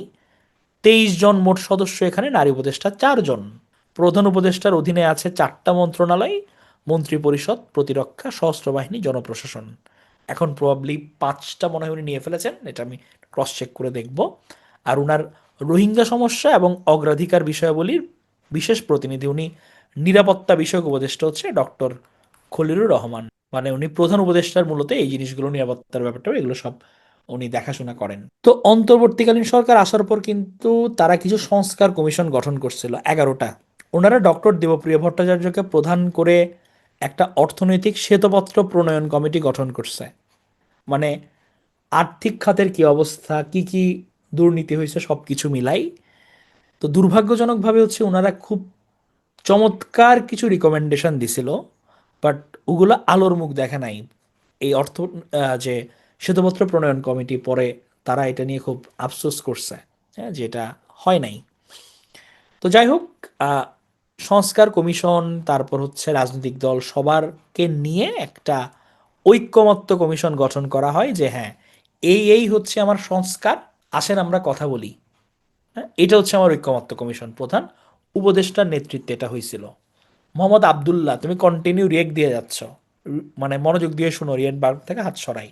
তো বাংলাদেশ ব্যাংকের গভর্নরের যে বয়স সীমা নাই, এটা একটা ভালো কাজ করছে উপদেষ্টা পরিষদ। হ্যাঁ, আগে আমরা দেখতাম হচ্ছে 67 বছর পর্যন্ত ওনার বয়স সীমা। কিছু প্রফেশনের ক্ষেত্রে যত বয়স হয় মানুষ ইফিসিয়েন্সি আরো বেশি বাড়ে। যেমন গভর্নর একজন প্রবীণ অর্থনীতিবিদ, ওনার অভিজ্ঞতা বেশি। তো ওনাকে আসলে আমরা অবসরের বয়স সীমা দিয়ে বেঁধে রাখাটা উচিত না। So it's a good decision. তো জুলাই বিপ্লবের জাদুঘরকে গণভবন, জাদুঘর করা হবে গণভবনকে, এটা ওনারা ডিসিশন নিয়েছেন, এটা চলছে কাজ। সংস্কার কমিশনের কথা বলেছিলাম 11টা। নির্বাচনী ব্যবস্থার প্রধান ছিলেন বদিউল আলম মজুমদার। পুলিশ প্রশাসনের সফররাজ হোসেন ওনারা প্রধান। বিচার বিভাগের বিচারপতি শাহ আবু নাইন মমিনুর রহমান। দুর্নীতি দমনের ইফতাকুরুজ্জামান। জনপ্রশাসনের আব্দুল মুইদ চৌধুরী। সংবিধানে আলী রিয়াজ। শ্রম খাতে সৈয়দ সুলতানুদ্দিন আহমেদ। নারী বিষয়ক শিরিন পারভিন হক। স্থানীয় সরকার তোফায়েল আহমেদ। গণমাধ্যমে কামাল আহমেদ এবং স্বাস্থ্য খাতে এ কে আজাদ খান। ওনারা সংস্কার কমিশনগুলোর প্রধান। বলতে পারেন যে ভাই এগুলো তো কিভাবে কি করব, মুখস্থ কি করব, রিডিং পড়েন আগে যতটুকু মনে থাকে। ঠিক আছে। এখন এই যে সংস্কার কমিশনের এত রিপোর্ট, জাতীয় ঐক্যমত্য কমিশনের এত রিপোর্ট, এত বৈঠক, এটার পর ফাইনালি আমরা কি পেলাম? আমরা পেলাম জুলাই সনদ, যেটাতে গতকাল রাষ্ট্রপতিও স্বাক্ষর করে দিছে। আমাদের যে যে মূল জুলাই সনদ, এখানে ওনারা কিছু সুপারিশ প্রস্তাব করছেন যেটা বাস্তবায়ন হবে। কিছু অংশ আমাদের গণভোটের মাধ্যমে, আমাদের কাছে কিছু প্রশ্ন রাখছেন, হ্যাঁ বা নাতে। কিছু হবে হচ্ছে আমার নির্বাচিত সরকার যখন আসবে তাদের কথার ভিত্তিতে। অ্যাটলিস্ট জুলাই সনদের মাধ্যমে একটা ডকুমেন্টেশন হয়েছে। এখন আমরা একটু জুলাই সনদটা দেখি আসি। এটা ডিরেক্ট আমি ওয়েবসাইট থেকে দেখাচ্ছি। প্রথমে দেখাই হচ্ছে এই যে গ্যাজেটটা, আমাদের মিটবাসীও আশা করি দেখতে পাচ্ছে।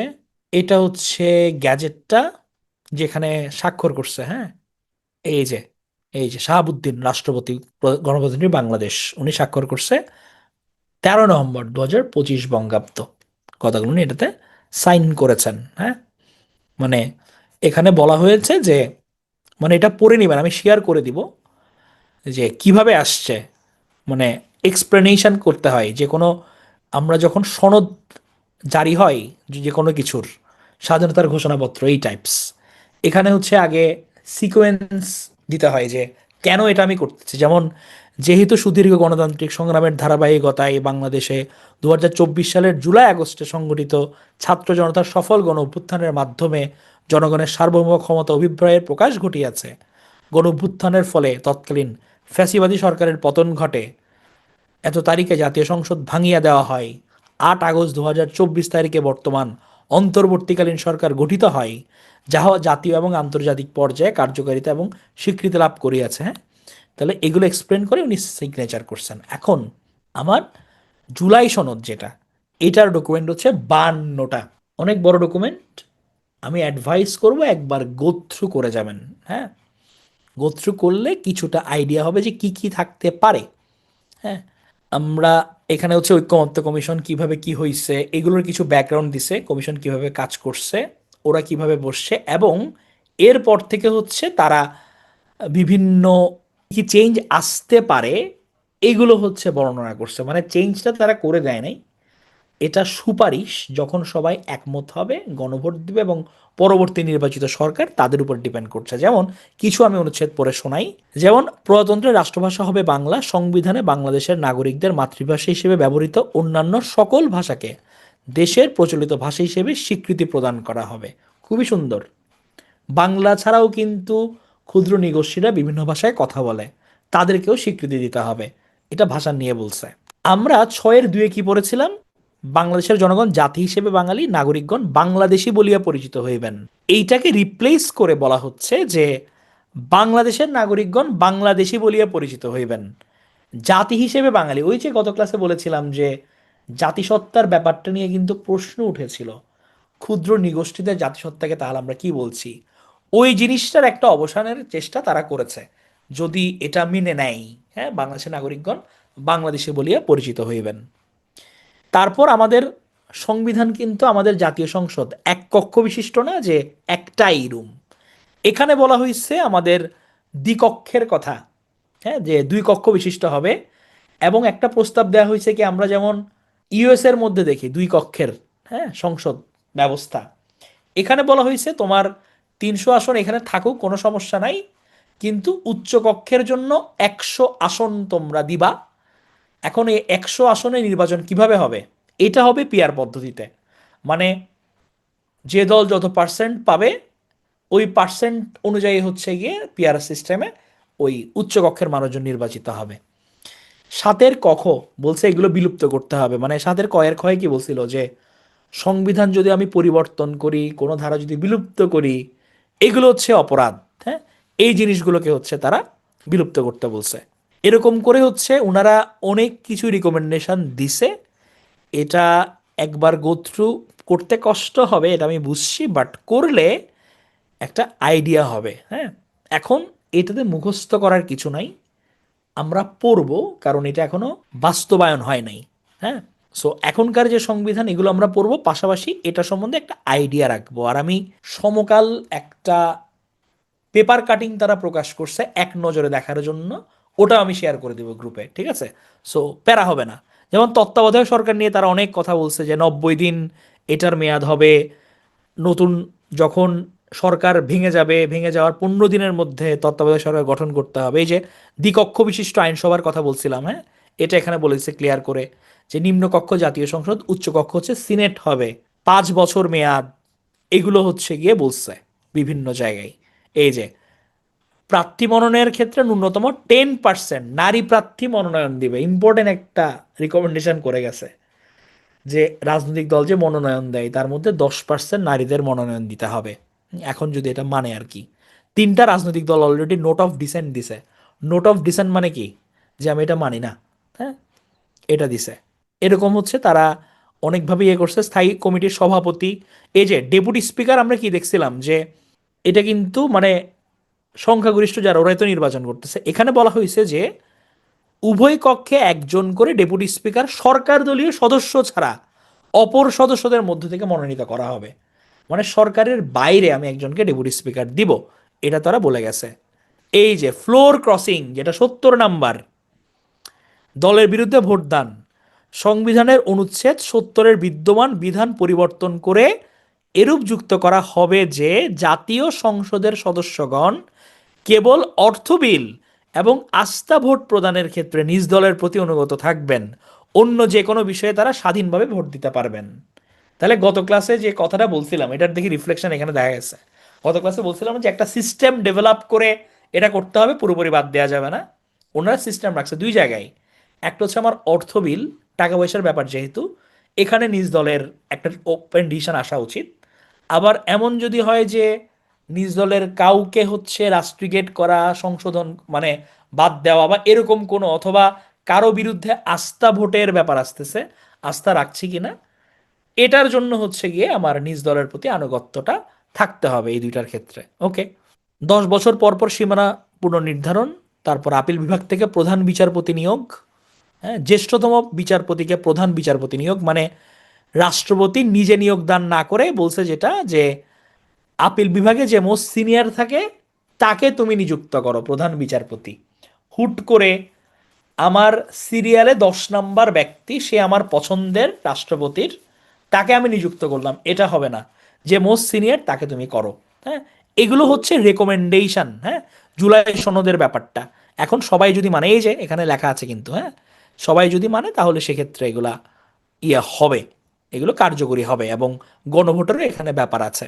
এই যে সুপ্রিম কোর্টের বিকেন্দ্রীকরণ, আমরা গতদিন যেটা বলতেছিলাম যে একটা ভালো কাজ করেছিলেন এরশাদ, এখানে ওনারা বলছেন যে রাজধানীতে সুপ্রিম কোর্টের স্থায়ী আসন থাকবে, তবে রাষ্ট্রপতির অনুমোদন ক্রমে প্রধান বিচারপতি সময়ে সময়ে যে সার্কিট বেঞ্চ প্রতিষ্ঠা করতে পারতেন তার পরিবর্তে প্রধান বিচারপতি কর্তৃক প্রতিটি বিভাগে এক বা একাধিক স্থায়ী বেঞ্চ প্রতিষ্ঠা করা হবে। তাহলে অ্যাটলিস্ট ওই হ্যাসেলটা কমবে। এই যে সুপ্রিম জুডিশিয়াল কাউন্সিলকে শক্তিশালী করা, হ্যাঁ, যে আমরা শুধুমাত্র সংসদের হাতে কেন দিব, এগুলো ওনারা বলে গেছেন। বিচারকদের চাকরির নিয়ন্ত্রণ, চাকরির একদম কন্ট্রোল সুপ্রিম কোর্টের হাতে থাকবে, আমরা নির্বাহী বিভাগের হাতে দিব না। অনেক ভালো ভালো কিছু সুপারিশ আসছে, এখন এগুলো বুঝে শুনে এগুলো অ্যাপ্লাই করে। ন্যায়পাল, এই যে সবাই বলছিল যে ভাই ন্যায়পাল ন্যায়পাল ন্যায়পাল কেন দিচ্ছে না, তারা বলে গেছে যে এই সংবিধানের অধীনে দেশে একজন ন্যায়পাল থাকবেন, এটা রাখতে হবে। এবং ন্যায়পাল কিভাবে করা যায় এটার জন্য তারা বলছে আপনারা একটা কমিটি গঠন করেন, কমিটি বিভিন্ন সিভি কালেক্ট করবে, ওখান থেকে যাকে ভালো মনে হবে তাকে আমরা নিযুক্ত করব 5 বছরের জন্য, রাষ্ট্রপতি তাকে নিয়োগ দান করবেন। পিএসসির নিয়োগ নিয়ে কিছু কথাবার্তা বলছে, এই যে মহাহিসাব নিরীক্ষক নিয়ন্ত্রক নিয়ে কথাবার্তা বলছে। মানে এটা পড়তেছে বলছি কি জন্য, একবার কুইকলি গো থ্রু করলে একটা রিভিশন টাইপ হয়ে যাবে সংবিধানের, হ্যাঁ, যেহেতু এগুলো আমরা অলরেডি পড়ছি।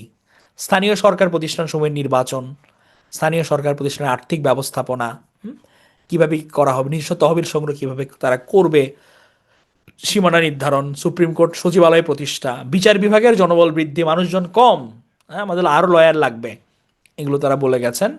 মামলার দীর্ঘসূত্রিতা কমানো, এগুলোর কথা বলছেন। আইনজীবী সমিতি, বার কাউন্সিল নির্বাচন, বিচারকদের রাজনৈতিক দলীয় আনুগত্য, হ্যাঁ, এটা খুব চমৎকার কথা বলছে, যে বিচারকদের রাজনৈতিক দলীয় আনুগত্য প্রদর্শন বা রাজনৈতিক দৃষ্টিভঙ্গি প্রকাশকে অসদাচরণ হিসেবে বিবেচনা করে শৃঙ্খলামূলক ব্যবস্থা গ্রহণের বিধান করা হবে। আমার মতে এটা শুধুমাত্র বিচারক না, সরকারি কর্মকর্তা সবার জন্য। আমি পাবলিক সার্ভেন্ট, আমি কারো উপর স্পেশাল কেন ইফোর্ট দিব, আমার যেটা কাজ এটা আমি করে যাব। হ্যাঁ, আমরা অতি উৎসাহী কিছু আমরা দেখি বিভিন্ন সরকারের আমলে, দেখা যায় কি সরকার না চাইলেও মানে ধুমসে সে হচ্ছে গিয়ে দলীয় আনুগত্য প্রকাশের জন্য উড়াই ধুরাই ফেলতে। তো ওই জায়গায় হচ্ছে গিয়ে আনুগত্য প্রকাশের ব্যাপারটা, এটা স্ট্রিক্টলি আসলে ডিল করাটা এটা ভালো দেশের জন্য অ্যাটলিস্ট। তথ্য অধিকার আইন, গণহত্যা এবং ভোট জালিয়াতির সাথে যারা জড়িত তাদের কর্মকর্তাদের বিরুদ্ধে তদন্তে স্বাধীন কমিশন গঠন করা, স্বাধীন এবং স্থায়ী জনপ্রশাসন সংস্কার কমিশন গঠন, কুমিল্লা ফরিদপুর নামে দুইটি প্রশাসনিক বিভাগ গঠন। হ্যাঁ, এখন দেখা যাক এটা আসে কিনা। কুমিল্লাবাসী ফরিদপুরবাসী তারা মানে এটা পরবর্তীতে যদি একমত হয় তখন হবে আর কি।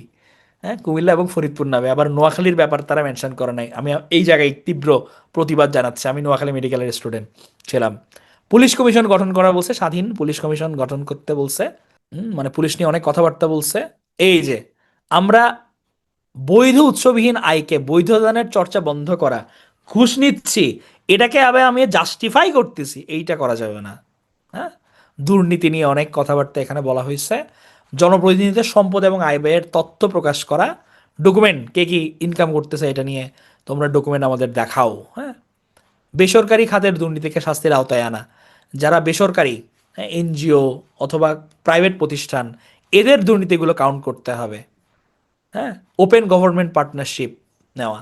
তাহলে এই হচ্ছে মোটামুটি আমার কথা। এখানে যারা অংশগ্রহণ করছে তাদের একসাথে দেওয়া, হ্যাঁ, এগুলোর নাম 33 জন, তারা মোটামুটি বিভিন্ন ব্যাপারে তারা মতামত পোষণ করছে। তাহলে এই হচ্ছে আমার জুলাই সনদ। তাহলে বেশ কিছুক্ষণ কথা বলছি, একটু বাকস্বাধীনতা দিই জনগণকে। বুঝা গেছে এমনি? এতটুকু পর্যন্ত জুলাই সনদ নিয়ে বলছি, স্লোলি গেছি আমি অনেক, জাস্ট যাতে মাথায় জিনিসপত্র ঢুকে। মাথাটা ঘুরতেছে, খুব স্বাভাবিক, আমারও মাথা ঘুরতো। হ্যাঁ, এখানে 215 স্লাইড আছে আজকে, ডোন্ট ওরি। সেই যেগুলো দ্রুত চলে যাবে, প্যারা নাই। এগুলো পড়লে ঠিক হয়ে যাবে, পড়লে ঠিক হয়ে যাবে। ফাহিম, এম নোয়াখালী মেডিকেলের স্টুডেন্ট, তুমি যে এম নিয়ে বসে আছো, আমি কেমনে বুঝবো এম এর পূর্ণরূপ কি? কে আমার কোন জুনিয়র? জুলাই সনদে ঘুষে ফেলছিল না?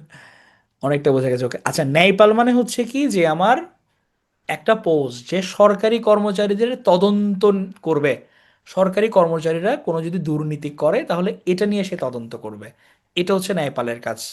মানে পাওয়ারফুল মানুষের বিচার করবে কি, এরকম একটা ব্যাপার আর কি। সে পাওয়ারফুল, বাট এমন একটা সিস্টেম রাখবো যাতে তারা বিচারের মুখোমুখি হয়। এটা হচ্ছে বিভিন্ন শর্ত, যদি এটা মানে, যদি এটা বুঝে এভাবে। এই যে এখন, আচ্ছা, ফার্স্ট পাস দ্য পোস্ট, এটা সিস্টেমটার নাম। মন্ত্রণালয় তো আছে, সংসদ নাই, কিন্তু মন্ত্রণালয় আছে। না না, ক্লাস শেষ না, হাই হাই। এই যে নোয়াখালী বিভাগ নিয়ে আন্দোলনটা করে গেছে। First past the post, Abu Bakr ভাই, এটা হচ্ছে, আপনি টার্মটা মনে রাখেন। মানে আমরা এখন যে নির্বাচন ব্যবস্থাটা আছে না আমাদের, আমরা এখন কি করি, আমরা প্রত্যেকটা আসনে আমরা হচ্ছে যে যার আসনের ভোটার, ওই আসনে গিয়ে আমরা ভোট দিই একটা নির্দিষ্ট দিনে। এই সিস্টেমটার নামই হচ্ছে ফার্স্ট পাস দ্য পোস্ট। পিয়ার মানে হচ্ছে পার্সেন্টেজ দিয়ে। হ্যাঁ, না, পিয়ারের ব্যাপারটা এখনো ইয়ে হয় নাই।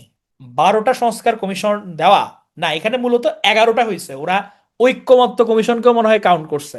আমরা এটা ঐক্যমত্য কমিশন ছাড়া ধরছি।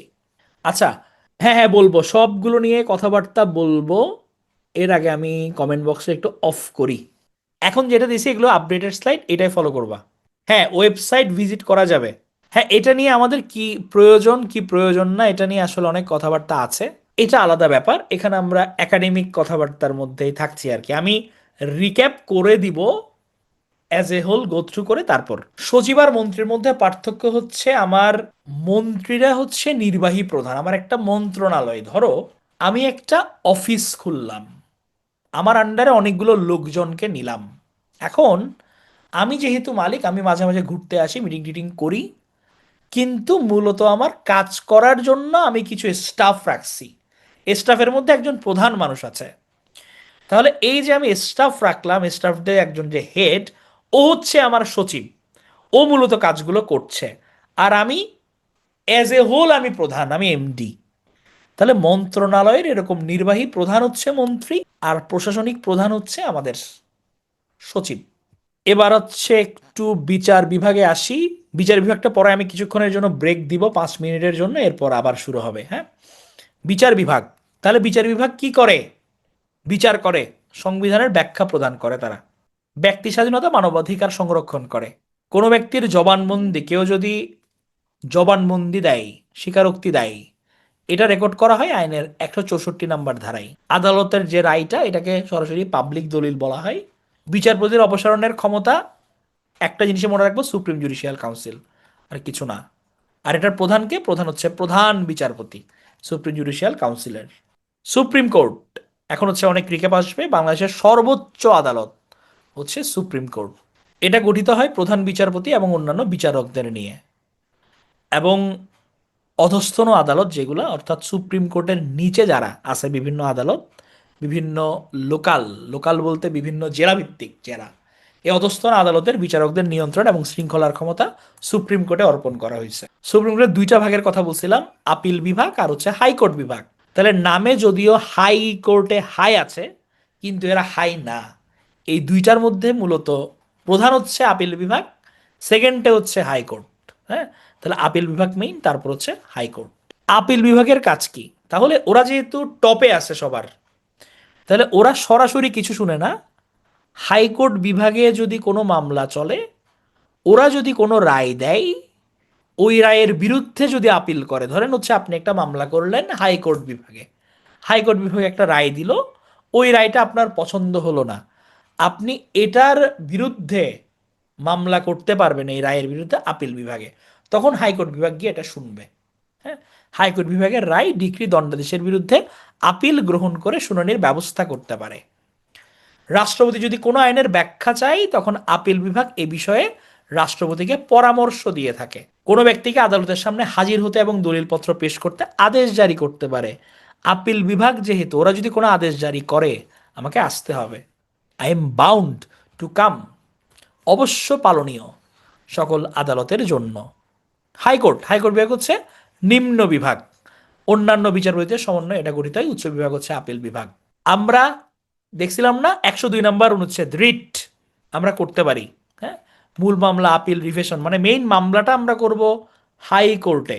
কিছু বান্দা দেখে পালাচ্ছে, হ্যাঁ, পালালে কিন্তু লস হয়ে যাবে, মানে বুঝতে হবে এখানে পড়াগুলা।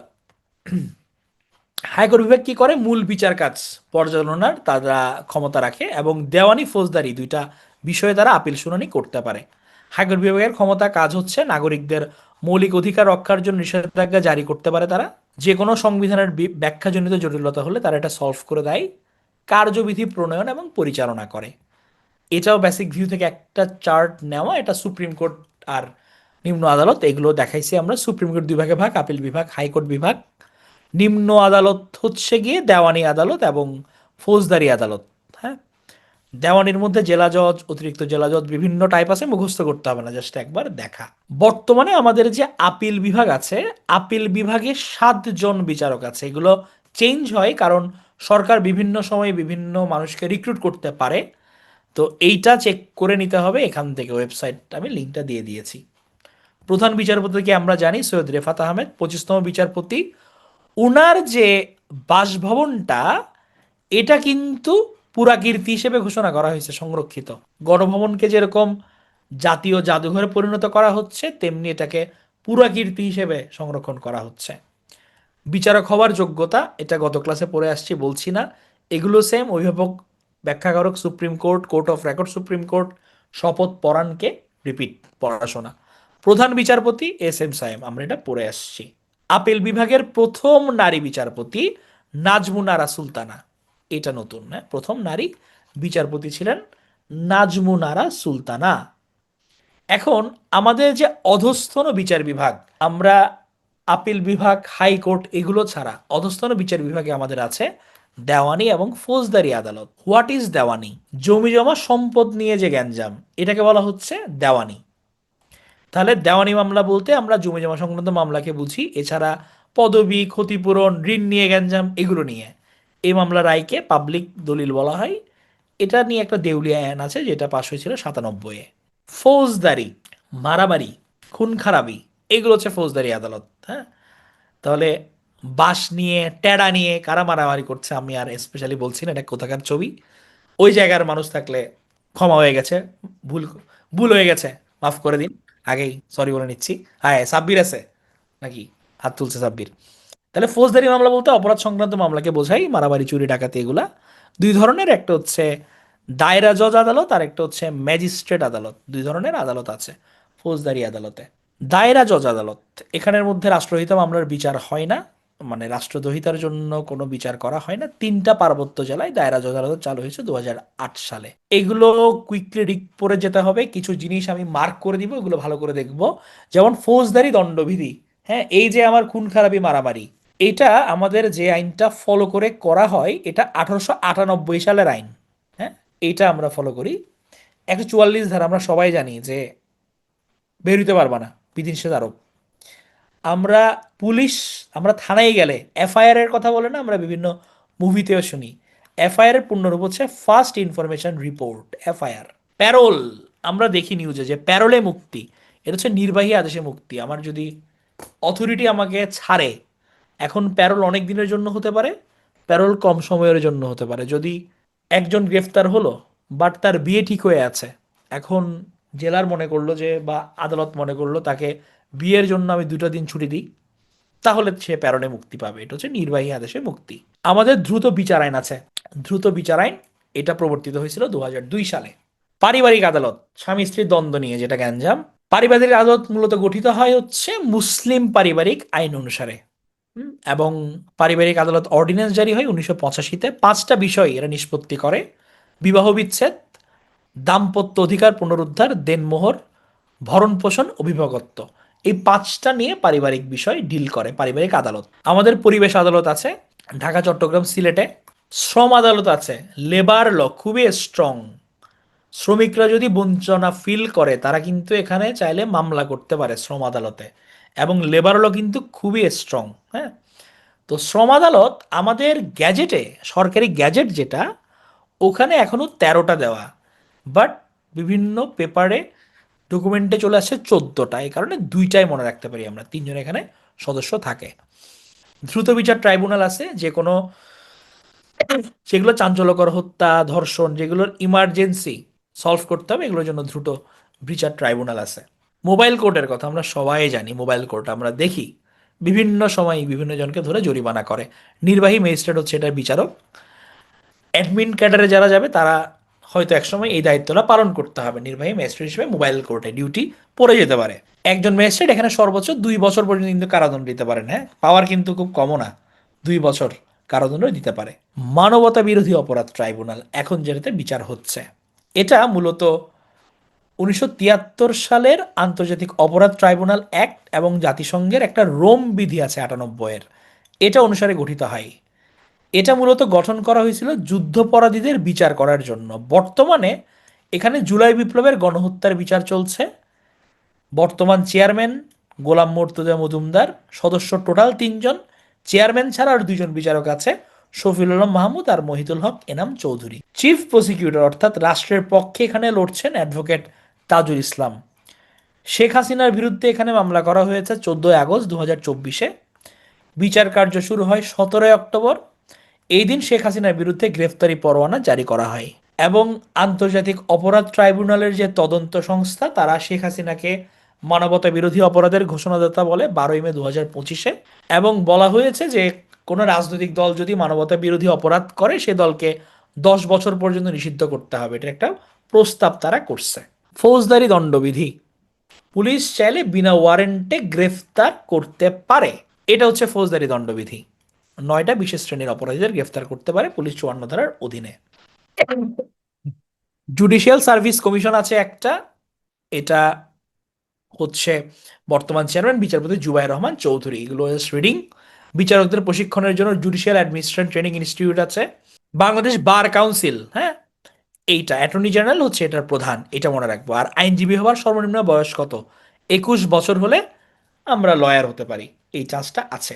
জন্ম মৃত্যু নিবন্ধন আইন, যেটা খুবই ভাইটাল। হ্যাঁ, 2004 সালে এটা চালু হয়। বাবার নামের পাশাপাশি মায়ের নাম লেখা 24 আগস্ট 2004-এ। ইউনিয়ন পরিষদ অধ্যাদেশ জারি হয় 1983 সালে। যৌতুক নিরোধ আইন 2018, আর স্থানীয় সরকার অর্ডিন্যান্স হচ্ছে 2009। প্রথম কথা বলো যে আমার সরকারের 3টা বিভাগের অনানুষ্ঠানিক প্রধানকে, অনানুষ্ঠানিক প্রধানকে প্রেসিডেন্ট, এটা কিন্তু আসছে বেশ কয়েকবার পরীক্ষায়। গুড।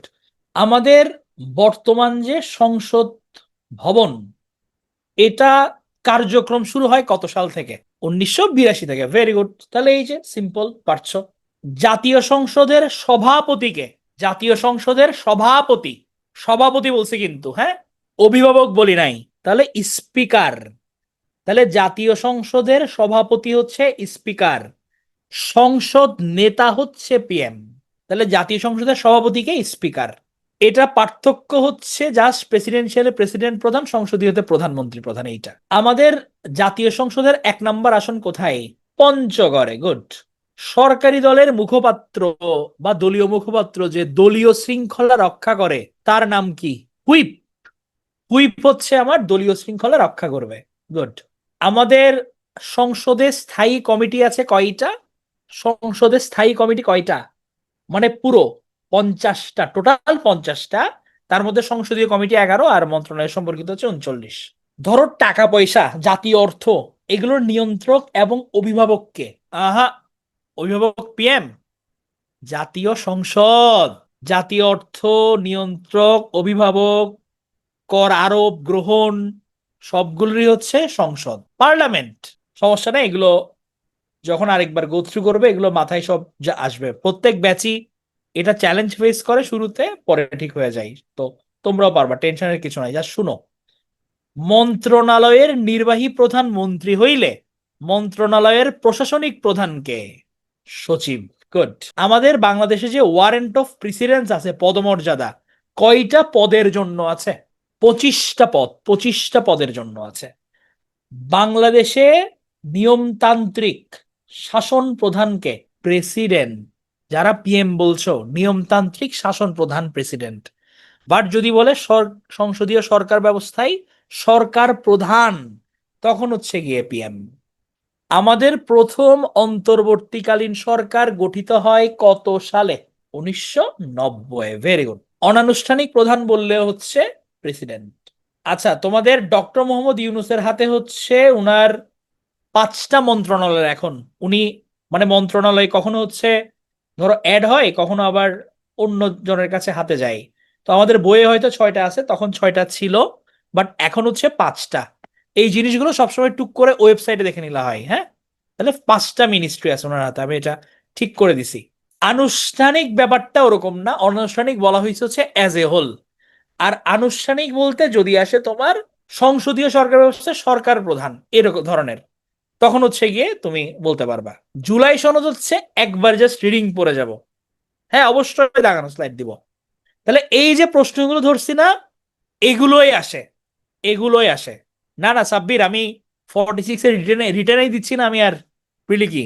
আমি বিসিএস লাইনে আসলে আমি পড়াচ্ছি অনেক বছর ধরে, বাট আমি এই পথের পথিক না। আচ্ছা, 88, এটা শুরুতে হার্ড লাগবে, খুব স্বাভাবিক। এখান থেকে জিনিসটা সেম, একদম কম। হ্যাঁ, সচিব আর মন্ত্রীর মধ্যে পার্থক্য কি? হ্যাঁ, মন্ত্রী হচ্ছে আমার নির্বাহী প্রধান। ধরো একটা মন্ত্রণালয়, আমরা ধরো বললাম হচ্ছে ভূমি মন্ত্রণালয়, তাহলে ভূমি মন্ত্রণালয়ের প্রধান হচ্ছে আমার মন্ত্রী, ঠিক আছে। কিন্তু আমার, তুমি ধরো ভূমি মন্ত্রণালয়ে যদি কোনো কাজ করাইতে চাও, তাহলে তোমার মূলত ফাইল সাইন করা থেকে শুরু করে আদান প্রদান, টেবিল থেকে টেবিলে, এগুলো সচিবদের হাতে থাকে।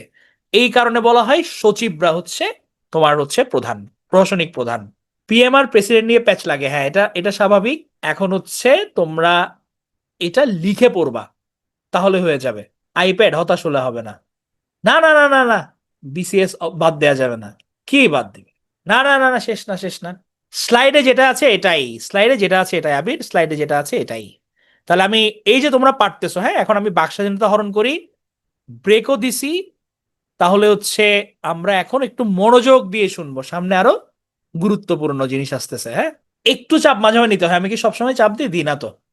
যেমন এই যে তোমাদের একটু আমি হেলথ ব্রেক দিলাম, অলরেডি 100 জন মানুষ নাই হয়ে গেছে। এখন এই 100 জনের কিন্তু পড়া লস হয়ে যাবে। মাঝে মাঝে একটু তো প্রেসার নিতে হবে, না হলে তো শেষ হবে না পড়া। শেষ তো করতে হবে আমাদের সুন্দর করে। সামনে অনেকগুলো হচ্ছে দ্রুত চলে যাব, মানে মুখস্থ টাইপের পড়া, কিছু জিনিস বুঝার আছে, এগুলো একটু মনোযোগ দিয়ে শোনো। প্রশাসনিক কাঠামো, হ্যাঁ, আমাদের বাংলাদেশে যে প্রশাসনিক যে ব্যবস্থাটা, এটাকে 2টা ভাগে ভাগ করা হয়েছে। একটা হচ্ছে আমার কেন্দ্রীয় প্রশাসন, একটা মাঠ প্রশাসন। হ্যাঁ, ধরো এটা হচ্ছে আমার হেড অফিস, আর এগুলো হচ্ছে আমার ব্রাঞ্চ, বিভিন্ন শাখা, ব্রাঞ্চ অফিস। তাহলে আমার সচিবালয়, যেটা আমার ধরলাম মতিঝিলে অবস্থিত, এই সচিবালয় হচ্ছে আমার কেন্দ্রীয় প্রশাসন। আর সচিবালয়ে যে ডিসিশন গুলো তৈরি হয়, এগুলা যেখানে বাস্তবায়িত হয়, এক্সিকিউট হয়, এইটা হচ্ছে বিভাগীয় প্রশাসন, জেলা প্রশাসন, উপজেলা প্রশাসন। হ্যাঁ, বিভাগীয়, জেলা, উপজেলাতে এটা কি হয়? এটা বাস্তবায়িত হয়। হ্যাঁ, এইটা হচ্ছে আমার মাঠ প্রশাসন। তো এইটা প্রশাসনিক ব্যবস্থার কাঠামো, আমরা এগুলো কমনলি জানি, এটা আলাদা করে বলছি না। তোমাদের যে কথাগুলো বলছি এটাই। যেমন সচিবালয় হচ্ছে মন্ত্রণালয়ের প্রশাসনিক কেন্দ্রস্থল, মন্ত্রী নির্বাহী প্রধান, সচিব প্রশাসনিক প্রধান। মন্ত্রণালয়ের অধীন হচ্ছে বিভাগ বা দপ্তর, আর বিভাগের অধীন হচ্ছে উপবিভাগ বা শাখা। আর কেন্দ্রীয় প্রশাসন বলতে হচ্ছে চারটা স্তরকে বোঝায়: সচিবালয়, মন্ত্রণালয়, অধিদপ্তর, পরিদপ্তর, এই চারটাকে। হ্যাঁ, আর এটা হচ্ছে সিরিয়াল। ধরো তোমরা জয়েন করলা সহকারী সচিব হিসেবে, এরপর সিনিয়র সহকারী সচিব, উপসচিব, যুগ্ম সচিব, অতিরিক্ত সচিব, সচিব।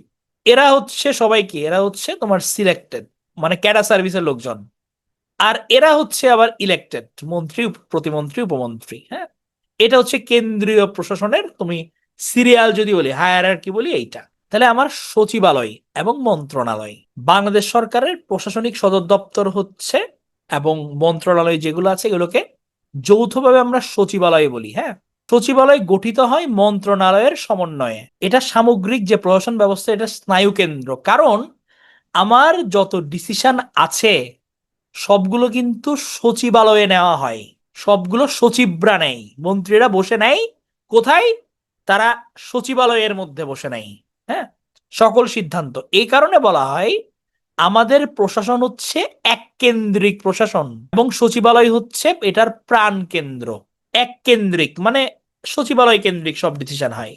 প্রশাসনিক প্রধান সচিব, সর্বোচ্চ অবস্থানও সচিবালয়ের, কারণ সব ডিসিশন এখানে তৈরি হয়। বাংলাদেশ সরকারের যত নীতি, কর্মসূচি সবগুলো জন্মলাভ করে সচিবালয়ে, এবং এইটা হচ্ছে গিয়ে কি সকল ক্ষমতার আধার, সব পাওয়ারের সোর্স। কারণ সচিবালয়ে যে ডিসিশনটা নেওয়া হচ্ছে এটা কিন্তু আমাদের মাঠ লেভেলে হচ্ছে কি হয়, এটা এক্সিকিউট হয়, ওখানে গিয়ে চলে।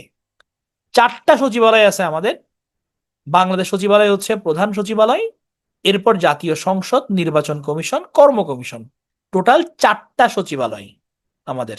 অধিদপ্তর, পরিদপ্তর বলছিলাম যে মন্ত্রণালয়ের অধীনে থাকে অধিদপ্তর, আর অধিদপ্তর অধীনে থাকে পরিদপ্তর। পরিদপ্তরের প্রধান হচ্ছে পরিচালক, অধিদপ্তরের মহাপরিচালক। এবার নোমান মনে হয় জিজ্ঞেস করছিল মন্ত্রী পরিষদ সচিবের পাওয়ার সম্বন্ধে। উনি মোস্ট পাওয়ারফুল মানুষ। উনি হচ্ছে বিভিন্ন মন্ত্রণালয়ের মধ্যে সমন্বয় করেন। উনি সুপিরিয়র সিলেকশন বোর্ডের সভাপতি, মানে আমার যে পদোন্নতি এই রিলেটেড এগুলোর হচ্ছে উনি সভাপতি থাকেন, বিভিন্ন প্রোগ্রাম সঞ্চালনা করেন, এবং সাচিবিক দায়িত্ব তো পালন করেন বটেই। মুখ্য সচিব, উনি প্রধানমন্ত্রীকে সাচিবিক দায়িত্ব পালনে সহায়তা করেন, মানে প্রধানমন্ত্রীকে হেল্প করেন। সকল গোয়েন্দা সংস্থা যেগুলো আছে এগুলোর কোঅর্ডিনেট করেন উনি। কেউ যদি বাইরে থেকে অতিথি আসে এদেরকে প্রোটোকল দেন উনি। তাহলে সচিবের ওভারঅল কাজ কি? উনি নির্বাহী প্রধানের প্রধান উপদেষ্টা। এগুলো খুব গুরুত্বপূর্ণ লাইন। উনি নির্বাহী প্রধানের প্রধান উপদেষ্টা, মন্ত্রীর, মন্ত্রণালয়ের প্রধান প্রশাসনিক কর্মকর্তা, সব কাজকর্ম করেন। আবার মন্ত্রণালয়ের মুখ্য হিসাব নিরীক্ষক, মানে মন্ত্রণালয়ের যে টাকা পয়সা এগুলোরও হেড।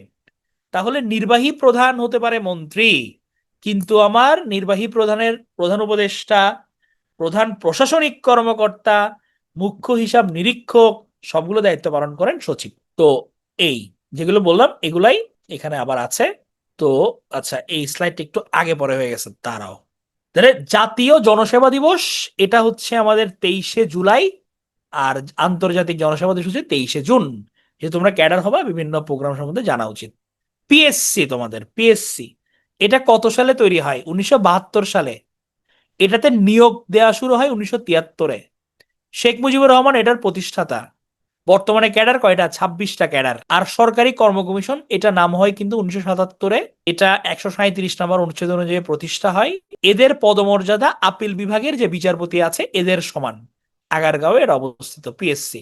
তাহলে 1972-এ প্রতিষ্ঠা, 1973-এ নিয়োগ শুরু, বর্তমানে ক্যাডার হচ্ছে 26টা। এটা হচ্ছে ইতিহাস। প্রথমে ইস্ট ইন্ডিয়া কোম্পানি আমাদের এখানে যখন আসছিল, এরা প্রথম এটা চালু শুরু করে। এর সিভিল সার্ভেন্টদের বলা হতো কোভেনেন্টেড সিভিল সার্ভিস। হ্যাঁ, এদের নামকরণ করা হয় আইসিএস।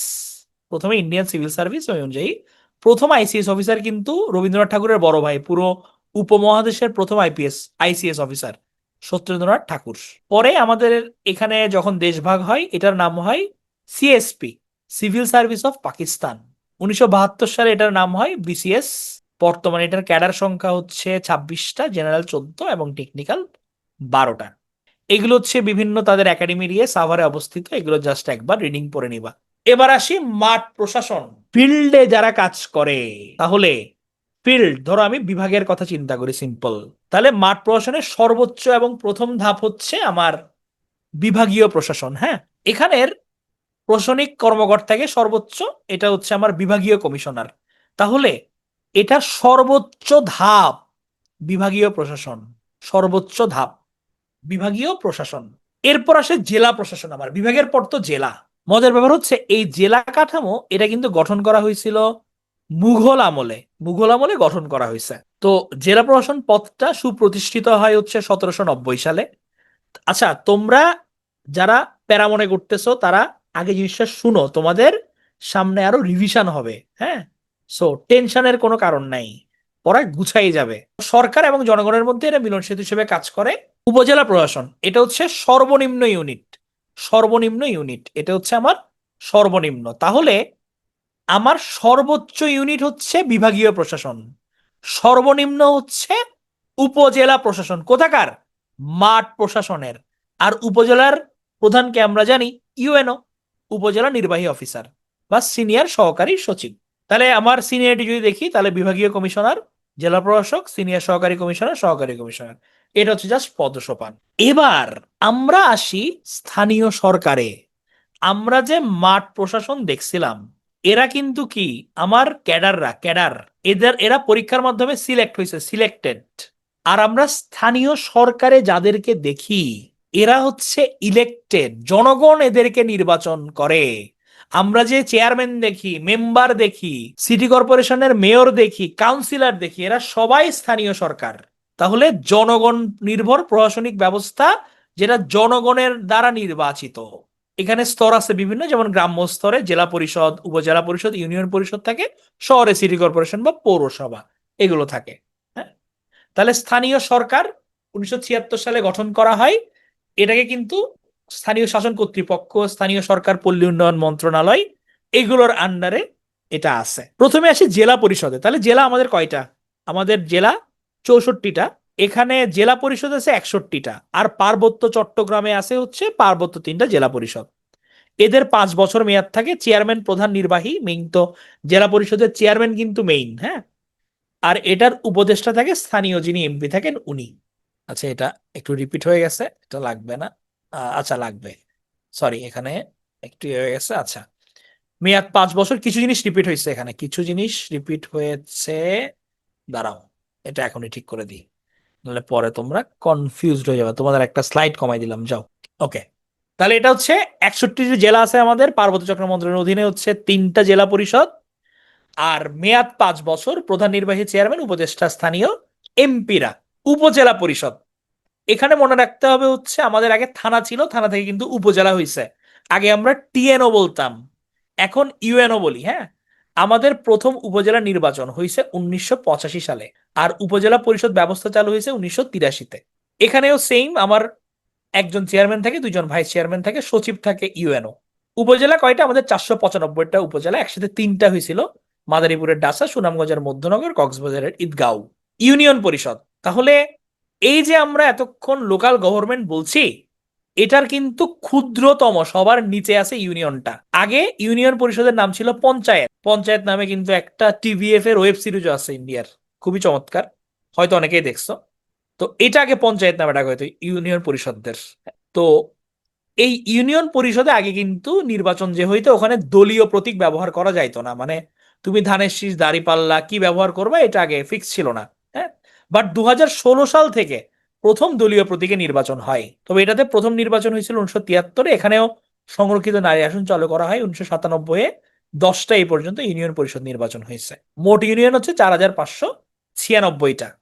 মোট গ্রাম 90,049টা। দেখছো, এগুলো মুখস্থ জিনিস, মানে মুখস্থ বলতে একবার পড়ে গেলে হয়ে যাবে, অত প্যারা নেওয়ার কিছু নাই। পৌরসভা আছে শহর এলাকার স্থানীয় স্বায়ত্ত শাসিত পৌরসভা। মেট্রো এলাকায় আমরা এটাকে বলি সিটি কর্পোরেশন, এটার মেয়র। আর কমিশনারদের বলি আমরা কাউন্সিলর। পৌরসভা গঠিত হয় 13 জন নিয়ে। ব্যয়বহুল পৌরসভা ছিল কক্সবাজার, কারণ পর্যটন কেন্দ্র, খরচ বিরজ বেশি, এই কারণে একদম ব্যয়বহুল হয়ে গেছে। আচ্ছা, এখানে একটু মনোযোগ দেওয়া লাগবে। ঢাকা পৌরসভার হচ্ছে প্রথম চেয়ারম্যান ছিল জেলা ম্যাজিস্ট্রেট স্কিনার। হ্যাঁ, পরে পৌরসভা থেকে আমরা এটাকে মিউনিসিপাল কর্পোরেশন করি 1978-এ, এবং ফাইনালি সিটি কর্পোরেশন হয় ঢাকা 1990-এ। এবং ঢাকা সিটি কর্পোরেশনের প্রথম নির্বাচিত মেয়র ছিল মোহাম্মদ হানিফ, প্রথম নির্বাচিত মেয়র। পরে ঢাকা সিটি কর্পোরেশন বিলুপ্ত করে দেই হচ্ছে 2011-তে, এবং এটাকে উত্তর দক্ষিণ দুভাগে ভাগ করা হয় 2012 সালে। তো আমাদের পৌরসভা আছে 330টা, দেশের সবচেয়ে মানে পৌরসভা লাস্ট যেটা, এটা হচ্ছে শ্যামনগর, সর্বশেষ সর্বশেষ হচ্ছে শ্যামনগর পৌরসভা। আচ্ছা, বিভাগ বিভাগ আমাদের টোটাল হচ্ছে 8টা। হ্যাঁ, তো প্রস্তাবিত বিভাগ হচ্ছে ফরিদপুর, কুমিল্লা। আমরা দেখছি, সবাই যদি ওকে করে তাহলে এটা ডান হয়ে যাবে। হ্যাঁ, তো স্বাধীনতার আগে হচ্ছে ছিল 4টা, স্বাধীনতার পর হচ্ছে 4টা আনো। আগে ছিল খুলনা, চট্টগ্রাম, ঢাকা, রাজশাহী। স্বাধীনতার পরে হলো সিলেট, বরিশাল, ময়মনসিংহ, রংপুর। বৃহত্তর জেলা, এখন বাংলাদেশের জেলা কয়টা? 64টা। ঠিক আছে, ওকে ফাইন। আমাদের যখন বাংলাদেশ হয় নাই, বাংলাদেশ জন্মের আগে, জন্মের আগে বা এটা হচ্ছে 1971-এর আগে, আগে আমাদের জেলা ছিল 17টা, বৃহত্তর জেলা। এবং বাংলাদেশ হওয়ার পর, স্বাধীন বাংলাদেশে আমাদের জেলা হয়েছে 19টা। এবং আমাদের স্বাধীন বাংলাদেশে হচ্ছে যে নবগঠিত বাংলাদেশ যখন হচ্ছিল, তখন হচ্ছে মানে প্রতিষ্ঠা করার সময় তখন 19টা ছিল, তার মধ্যে 17টা হচ্ছে বড়। আর বাংলাদেশের জন্ম হয়ে গেছে, তারপর প্রথম যে জেলাটা গঠিত হয় সেটা হচ্ছে জামালপুর। আর আমরা যে এখন 64টা জেলা দেখি, এইটা হয়েছে মূলত 1984-তে এরশাদ করছে এটা। আর পুরো বাংলাদেশে যদি আমরা বলি, পুরো বাংলাদেশে গঠিত প্রথম জেলা চিটাং সেরা, চট্টগ্রাম, 1666 সালে হয়েছে, কত আগে। পুরো বাংলাদেশে গঠিত প্রথম জেলা। তাহলে আমার স্বাধীন বাংলাদেশ বিডি, আমার জেলা হয়েছে কয়টা? 19টা ছিল। ওকে, তার মধ্যে বৃহত্তর কয়টা? বৃহত্তর হচ্ছে 17টা। ওকে, বাংলাদেশ হইল হওয়ার পর জামালপুর, এটা হইল আমাদের 20তম, স্বাধীন বাংলাদেশের প্রথম জেলা। এরপর ক্রমান্বয়ে হয়েছে আমাদের 64টা জেলা। এটাই জাস্ট সিকুয়েল। হ্যাঁ, সিম্পল। সিটি কর্পোরেশন কয়টা? 12টা সিটি কর্পোরেশন আমরা জানি। নির্বাচন হয়েছে 1994-এ। সবচেয়ে বড় গাজীপুর, গাজীপুর সবচেয়ে বড়, কিন্তু আয়তনে সবচেয়ে বড়। আয়তনে ছোট হচ্ছে সিলেট, সিলেট হচ্ছে আয়তনে ছোট। জনসংখ্যাই বড় ঢাকা উত্তর সিটি কর্পোরেশন। হ্যাঁ, এই লেকটা হচ্ছে বৈষম্যের বড় সাক্ষী। এদিকে গুলশান আর এদিকে করাইল বস্তি, মানে ছবি কথা কয় না উপর থেকে দেখলে, মাল্টি স্টোরেড বিল্ডিং সব। আর এদিকে হচ্ছে আমার সব কি, ঘর, বসতি। জনসংখ্যাই সবচেয়ে ছোট। হুম, মগবাড়ি বরিশাল, বরিশাল মনুদের জনসংখ্যায় তারা ছোট, বরিশালে সিটি কর্পোরেশন। কে কাকে শপথ পড়ান এটা রিডিং পড়ে নিব একবার। হ্যাঁ, যেমন প্রধানমন্ত্রী পড়ান হচ্ছে মেয়র এবং চেয়ারম্যানদের জেলা পরিষদের। হ্যাঁ, ওদেরকে শপথ পড়ান। এখন এই যে আমাদের নোয়াখালীর ভাইয়েরা বলছে নোয়াখালী বিভাগ চাই, কুমিল্লা বিভাগ চাই, এই যে আমার বিভাগ, আমি একটা জেলা, আমি একটা উপজেলা, আমি যে নতুন করে করতে চাই, এগুলোর জন্য হচ্ছে একটা কমিটি আছে। হ্যাঁ, এদেরকে বলা হচ্ছে NICAR, national implementation committee for administrative reorganisation reform, NICAR. এটা 1982 সালে গঠিত হয়। নিকারের প্রধান হচ্ছে প্রধানমন্ত্রী, প্রধান উপদেষ্টা। হ্যাঁ, ওরা কি করে? ওরা হচ্ছে নতুন একটা জেলা করবে, উপজেলা করবে, বিভাগ করবে, এটা ওনাদের লায়াবিলিটি। আর হচ্ছে স্থানীয় সরকার, পল্লী উন্নয়ন, সমবায় মন্ত্রণালয়ের অধীনে একটা আছে national institute of local government, এটা হচ্ছে এনআইএলজি। এটা জাস্ট একটু মনে রাখবো। আর নাম পরিবর্তন করছে জেলার, এগুলো আমরা জানি। তাহলে 3 বিভাগ, এটা রিভিশন করার জন্য দিছি একসাথে, এক নজরে এইটা দেখে নেবা। আমরা কিন্তু ক্লাসের প্রায় শেষের দিকে চলে আসছি, এখন আমরা একটু রাজনৈতিক ব্যবস্থায় ঢুকছি। তাহলে রাজনৈতিক দলের কথা আমরা বলছি 152 নম্বর অনুচ্ছেদে সংবিধানের, রাজনৈতিক দলের কথা। এখন রাজনৈতিক দলের লক্ষ্য কি? এটা পরীক্ষায় আসে, সরকার গঠন। কারণ তাদের আলটিমেট গোল কি? আমরা বলি কি, হ্যাঁ, জনগণের মতামত তুলে ধরতে চাই, জনগণের অধিকার প্রতিষ্ঠা করতে চাই, কিন্তু ডিপ ইনসাইড আমি কি চাই? আমি সরকার গঠন করতে চাই। সরকার গঠন না করলে আমার এগুলো তো রেপ্লিকেট হবে না।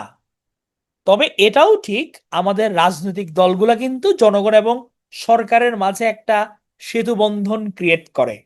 দলগুলো যদি না থাকে, জনগণের কথাগুলো প্রপারলি যায় না। হ্যাঁ, এটাও একটা ভালো জিনিস। রাষ্ট্র পরিচালনার মূল শক্তি হচ্ছে রাজনৈতিক দল। এই লাইনগুলো কিন্তু ডিরেক্ট কোট করে পরীক্ষায় আসে। হ্যাঁ, গণতন্ত্রের ভিত্তি রাজনৈতিক দল। এদেরকে বলা হয় স্বার্থ একত্রীকরণকারী। জনগণের স্বার্থ বড় আকারে, নিজের স্বার্থ মনে মনে। তাহলে এরা হচ্ছে স্বার্থ একত্রীকরণকারী। হ্যাঁ, রাজনৈতিক দলগুলোকে বলা হয় স্বার্থ একত্রীকরণকারী। জনগণের বিভিন্ন যে মতামত, বিক্ষিপ্ত মতামত, এগুলোকে তারা সুসংগঠিত করে রাজনৈতিক দল। রাজনৈতিক দলকে গণতন্ত্রের সন্তান বলছে বিজ্ঞানী ম্যাক্স ওয়েবার। কি বলছে? গণতন্ত্রের সন্তান রাজনৈতিক দলকে। তাহলে পরীক্ষায় আসতে পারে যে রাজনৈতিক দলকে গণতন্ত্রের সন্তান বলেছেন কে? বিজ্ঞানী ম্যাক্স ওয়েবার বলেছেন। এবং আধুনিক গণতন্ত্র হচ্ছে পরোক্ষ বা প্রতিনিধিত্বমূলক গণতন্ত্র। কারণ কি? আমি প্রতিনিধি নির্বাচন করে পাঠাচ্ছি, সে আমার হয়ে কথা বলছে সংসদে। প্রতিনিধিত্বমূলক গণতন্ত্রে বিরোধী দলকে বলা হয় বিকল্প সরকার। খুবই গুরুত্বপূর্ণ লাইন এবং খুব গুরুত্বপূর্ণ কথা। একটা দেশে যদি স্ট্রং বিরোধী দল থাকে, তারা যদি সরকারকে সবসময় নজরে রাখে, সমালোচনার উপর রাখে, সরকার কিন্তু একনায়ক হতে পারে না। বিরোধী দলটা এই কারণে খুবই দরকার। এই কারণে বলা হয় বিকল্প সরকার। আমার যে ভুল ত্রুটি, এগুলো তুলে ধরতে হবে, প্রতিবাদ করতে হবে। এরকম যদি চর্চা থাকে, তখন হচ্ছে গিয়ে সুন্দর আমাদের গণতন্ত্র থাকে। সংসদীয় সরকার মূলত দলীয় সরকার, এটা আমরা বুঝি। গণতন্ত্রের সফলতা ব্যর্থতা এটা কিন্তু রাজনৈতিক দলের উপর খুবই নির্ভর করে। হ্যাঁ, নেতার উপর নির্ভর করে। কারণ দলগুলোর নেতার নেতৃত্বে পরিচালিত হয়। নেতা যদি ঠিক থাকে, দল ঠিক। দল ঠিক থাকলে দেশ ঠিক, রাজনীতি ঠিক। আমরা রিসেন্টলি নিবন্ধন নিয়ে প্রচুর কেওয়াজ দেখছি। নিবন্ধন দিচ্ছে দিচ্ছে না, মানুষজন অনশনে বসে যাচ্ছে, কেউ পছন্দ মতো প্রতীক পাচ্ছে না। বিশাল কাহিনী। হ্যাঁ, নিবন্ধন নিয়ে। তাহলে নিবন্ধন প্রথা এটা আগে ছিল না। 2008-এ চালু হয় নবম জাতীয় সংসদে। এখন নিবন্ধন আইন 2020 চলতেছে, এটা অনুযায়ী নিবন্ধন করা হচ্ছে। বর্তমানে নিবন্ধিত দল হচ্ছে 57টা, 57। বর্তমানে আমার নিবন্ধিত দল।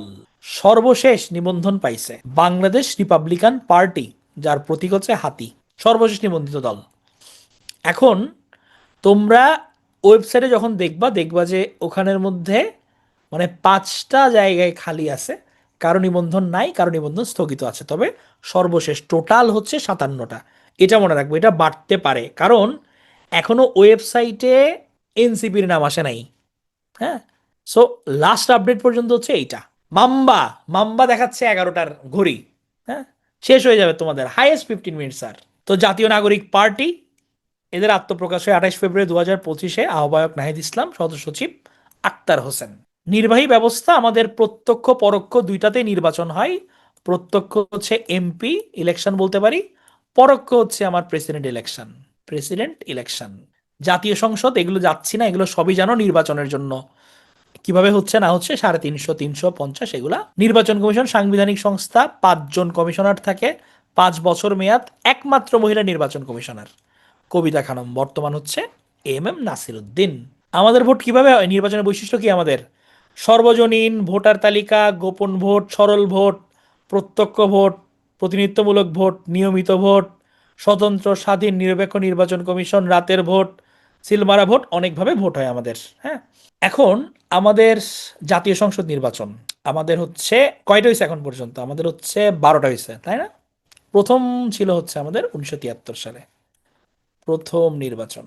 প্রথম নির্বাচন আমাদের 1973-এ। এখন যেটা হবে এটা 13তম। একজন বলছিল গণভোটের কথা, এই হচ্ছে সেই গণভোট। তাহলে যে কোনো গুরুত্বপূর্ণ বিষয়ে আমি যদি জনগণের সরাসরি মতামত যাচাই করতে চাই, হ্যাঁ বা না, হ্যাঁ না, এইটা হচ্ছে কি আমার গণভোট। এখন পর্যন্ত 3টা গণভোট হয়েছে। জিয়া রহমানের আমলে নিঃশাসনকে বৈধকরণের জন্য, এরশাদের সমর্থন যাচাইয়ের জন্য 1985-তে, আর 1991-এ দ্বাদশ সংশোধনী আইন প্রস্তাবের জন্য। মূলত সংসদীয় সরকার ব্যবস্থায় যাবে কিনা এটার জন্য করছে। টোটাল 3বার আমাদের গণভোট হয়েছে। এবার যদি হয় তাহলে এটা হবে চতুর্থ গণভোট, কমন যাওয়ার জন্য এটা হয়েছে। হ্যাঁ, এখন আমার হচ্ছে নির্বাচন যে আমরা করি, এটার জন্য কিছু আইন কানুন আছে না? এটাকে বলা হয় RPO. Representation of the people's order 1972, এটা অনুমোদন দেয় মন্ত্রী পরিষদ, সংশোধন করে নির্বাচন কমিশন। 18 বার এখন পর্যন্ত সংশোধন হয়েছে এটা। আর আরপিও বিধি অনুসারে প্রত্যেকটা নারী দলে সদস্য থাকতে হবে 33%, 33% ফিমেল লাগবে। আছে কোনো দলে? নাই। এটা লাগবে, এটা কিন্তু বিধিতে বলা আছে, বিধিতে বলা আছে, আমাদের মানুষজন পালন করে না। তো আমি জানি এখন স্টুডেন্টদের মাথায় কি আছে, দুঃখ প্রকাশ করছে সবাই। সবাই বলছে কি যে ভাই খুব চাপে আছি, আর নিতে পারছি না ভাই, ছাড়েন ছাড়েন ছাড়েন, থ্যাংক ইউ স্ল্যাট দেখান। হ্যাঁ, তো আরেকটু চাপে আছে মানে চাপ সৃষ্টিকারী গোষ্ঠী, যারা চাপ প্রয়োগ করে সরকারকে, সরকারি ক্ষমতা প্রয়োগে অংশগ্রহণ করে না, সরকারি সিদ্ধান্তকে প্রভাবিত করে, চাপ দেয়। মানে আমি ডিরেক্ট পাওয়ারের মধ্যে নাই, বাট আমি প্রেশার ক্রিয়েট করতেছি। এদেরকে attitude group, interest group, non political group, organise group অনেক নামে ডাকা হয়। এইচ জিগলার বলছে ইন্টারেস্ট গ্রুপ নামে, অ্যাসি ফাইনার বলছে লবি গ্রুপ নামে। এটার ভালো উদাহরণ হচ্ছে আমাদের ছাত্র আন্দোলন, জুলাই আপরাইজিংয়ে এই যে ছাত্ররা বসে পড়লো, এটা ছিল একটা রিয়েল প্রেশার গ্রুপ। এরা কি করে, এরা আমার ডিরেক্ট ক্ষমতা প্রয়োগে অংশগ্রহণ করবে না, কিন্তু বাইরে থেকে গভর্নমেন্টকে কি করবে, চাপে রাখবে। এই যে শিক্ষকরা এখন বসে গেছে, তারা চাচ্ছে তাদের অধিকার, তাহলে এরা একটা একটা প্রেশার গ্রুপ হিসেবে কাজ করতেছে। তাহলে বিভিন্ন সময়ে একটা সংগঠিত ব্যক্তি সমষ্টি যারা সরকারি ক্ষমতা প্রয়োগে অংশগ্রহণ করে না, সরকারি সিদ্ধান্তকে বাইরে থেকে প্রভাবিত করার চেষ্টা করে, এটা হচ্ছে চাপ সৃষ্টিকারী। তবে এদের কিছু বৈশিষ্ট্য আছে। এরা বেসরকারি সংগঠন হিসেবে কাজ করবে, কোনো সরকারি না। এদের একটা লক্ষ্য বা স্বার্থ থাকবে, এবং এরা নির্দলীয় বা অরাজনৈতিক সংগঠন হবে। তুমি প্রেশার গ্রুপ ছিলা, এখন রাজনৈতিক দল গঠন করে ফেলছো, তুমি আর প্রেশার গ্রুপে নাই, তাহলে নির্দলীয় বা অরাজনৈতিক সংগঠন হবে এরা। সরকারি নীতি এবং আইন প্রণয়নকে সে প্রভাবিত করবে, সরকারকে নিয়ন্ত্রণের ক্ষমতা সম্পন্ন হবে। এটা হচ্ছে প্রেশার গ্রুপ তারা।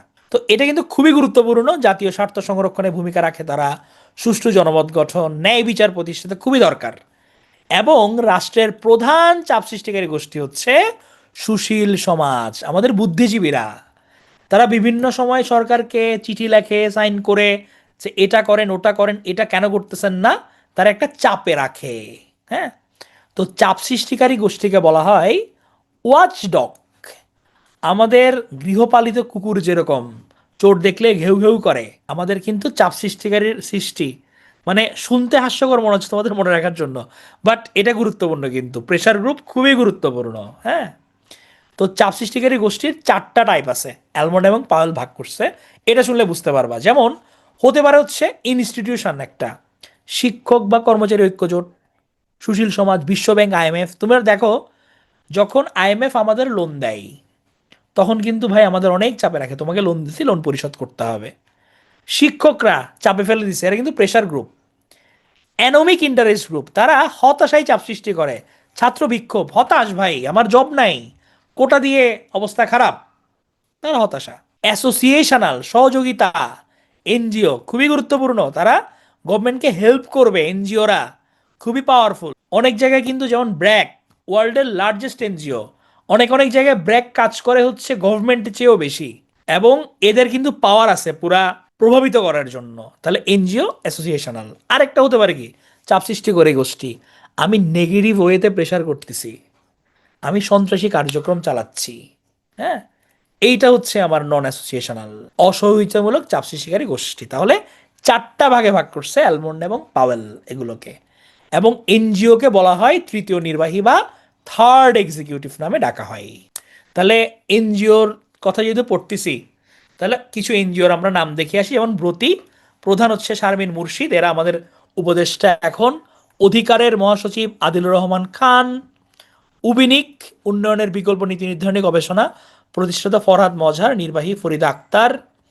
বেলা, বাংলাদেশ এনভায়রনমেন্টাল লয়ার অ্যাসোসিয়েশন, বেসরকারি পরিবেশ আইনজীবী সংগঠন, বেলার নির্বাহী কিন্তু সৈয়দ রেজওয়ানা হাসান। সুজন, সুশাসনের জন্য নাগরিক, আমরা অনেক নাম শুনছি এটা, ওরা কিন্তু অনেক কাজ করে সুষ্ঠু নির্বাচনের জন্য মূলত। বদিউল আলম মজুমদার হচ্ছে প্রধান বর্তমান। CPD, centre for policy dialogue, প্রতিষ্ঠাতা রেহমান সোভান, খুবই চমৎকার একজন ইকোনমিস্ট। হ্যাঁ, উনি হচ্ছে এটার ফাউন্ডার। টিআইবি দুর্নীতির জন্য, এটা জার্মানি ভিত্তিক, বার্লিন ভিত্তিক একটা দুর্নীতি নিরোধক প্রতিষ্ঠান। ব্লাস্ট, ব্লাস্ট মানে আবার ওই ব্লাস্ট না, বোম ব্লাস্ট না, এটা হচ্ছে Bangladesh legal aid and service trust.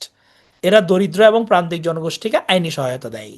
আসক আইন ও সালিশ কেন্দ্র শ্রমিক নারী অধিকার নিয়ে কাজ করে। এগুলো জাস্ট একবার রিডিং পড়ে যাব। সুশীল সমাজ যে বলছিলাম, কারা সুশীল সমাজ? নাগরিক সংগঠন, স্বেচ্ছাসেবী, বুদ্ধিজীবী, পেশাজীবী, এনজিও, ক্রীড়া, সাংস্কৃতিক সংগঠন, আমরা সুশীল সমাজ।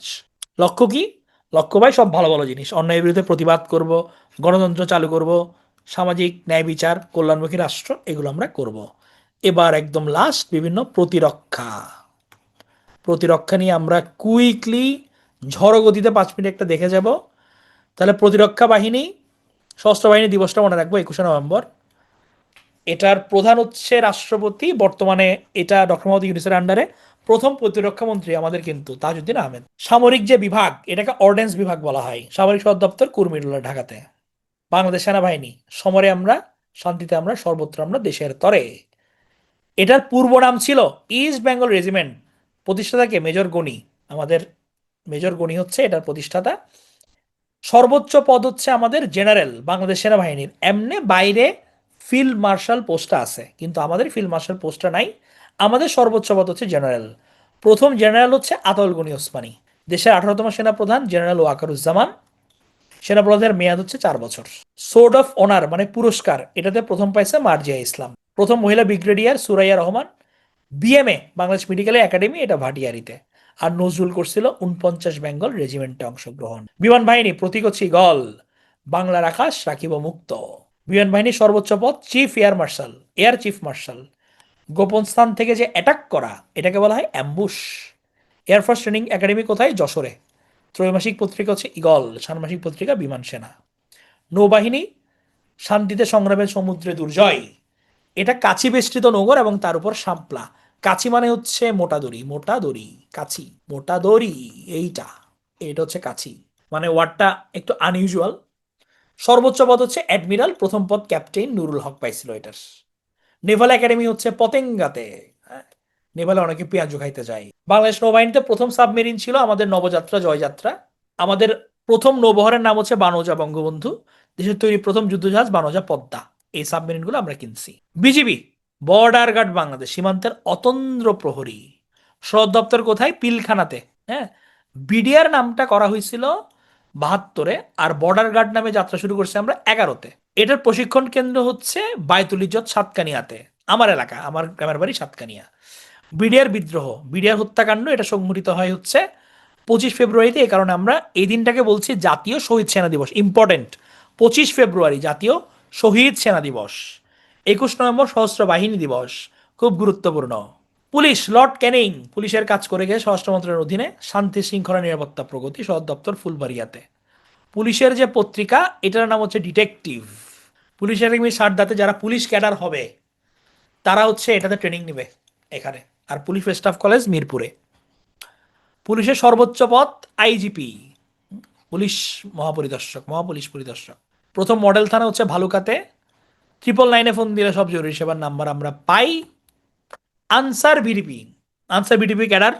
আনসার একাডেমি হচ্ছে গাজীপুরের শফিপুরে। আর কোস্ট গার্ড যারা যারা জলস্থানে হচ্ছে নিরাপত্তাটা দেয়, ঢাকার আগারগাঁও, এদের সদর দপ্তর। র্যাব, র্যাপিড অ্যাকশন ব্যাটালিয়ন, সব দপ্তর কুর্মিটোলাতে। স্লোগান হচ্ছে বাংলাদেশ আমার অহংকার। এবং ধন্যবাদ।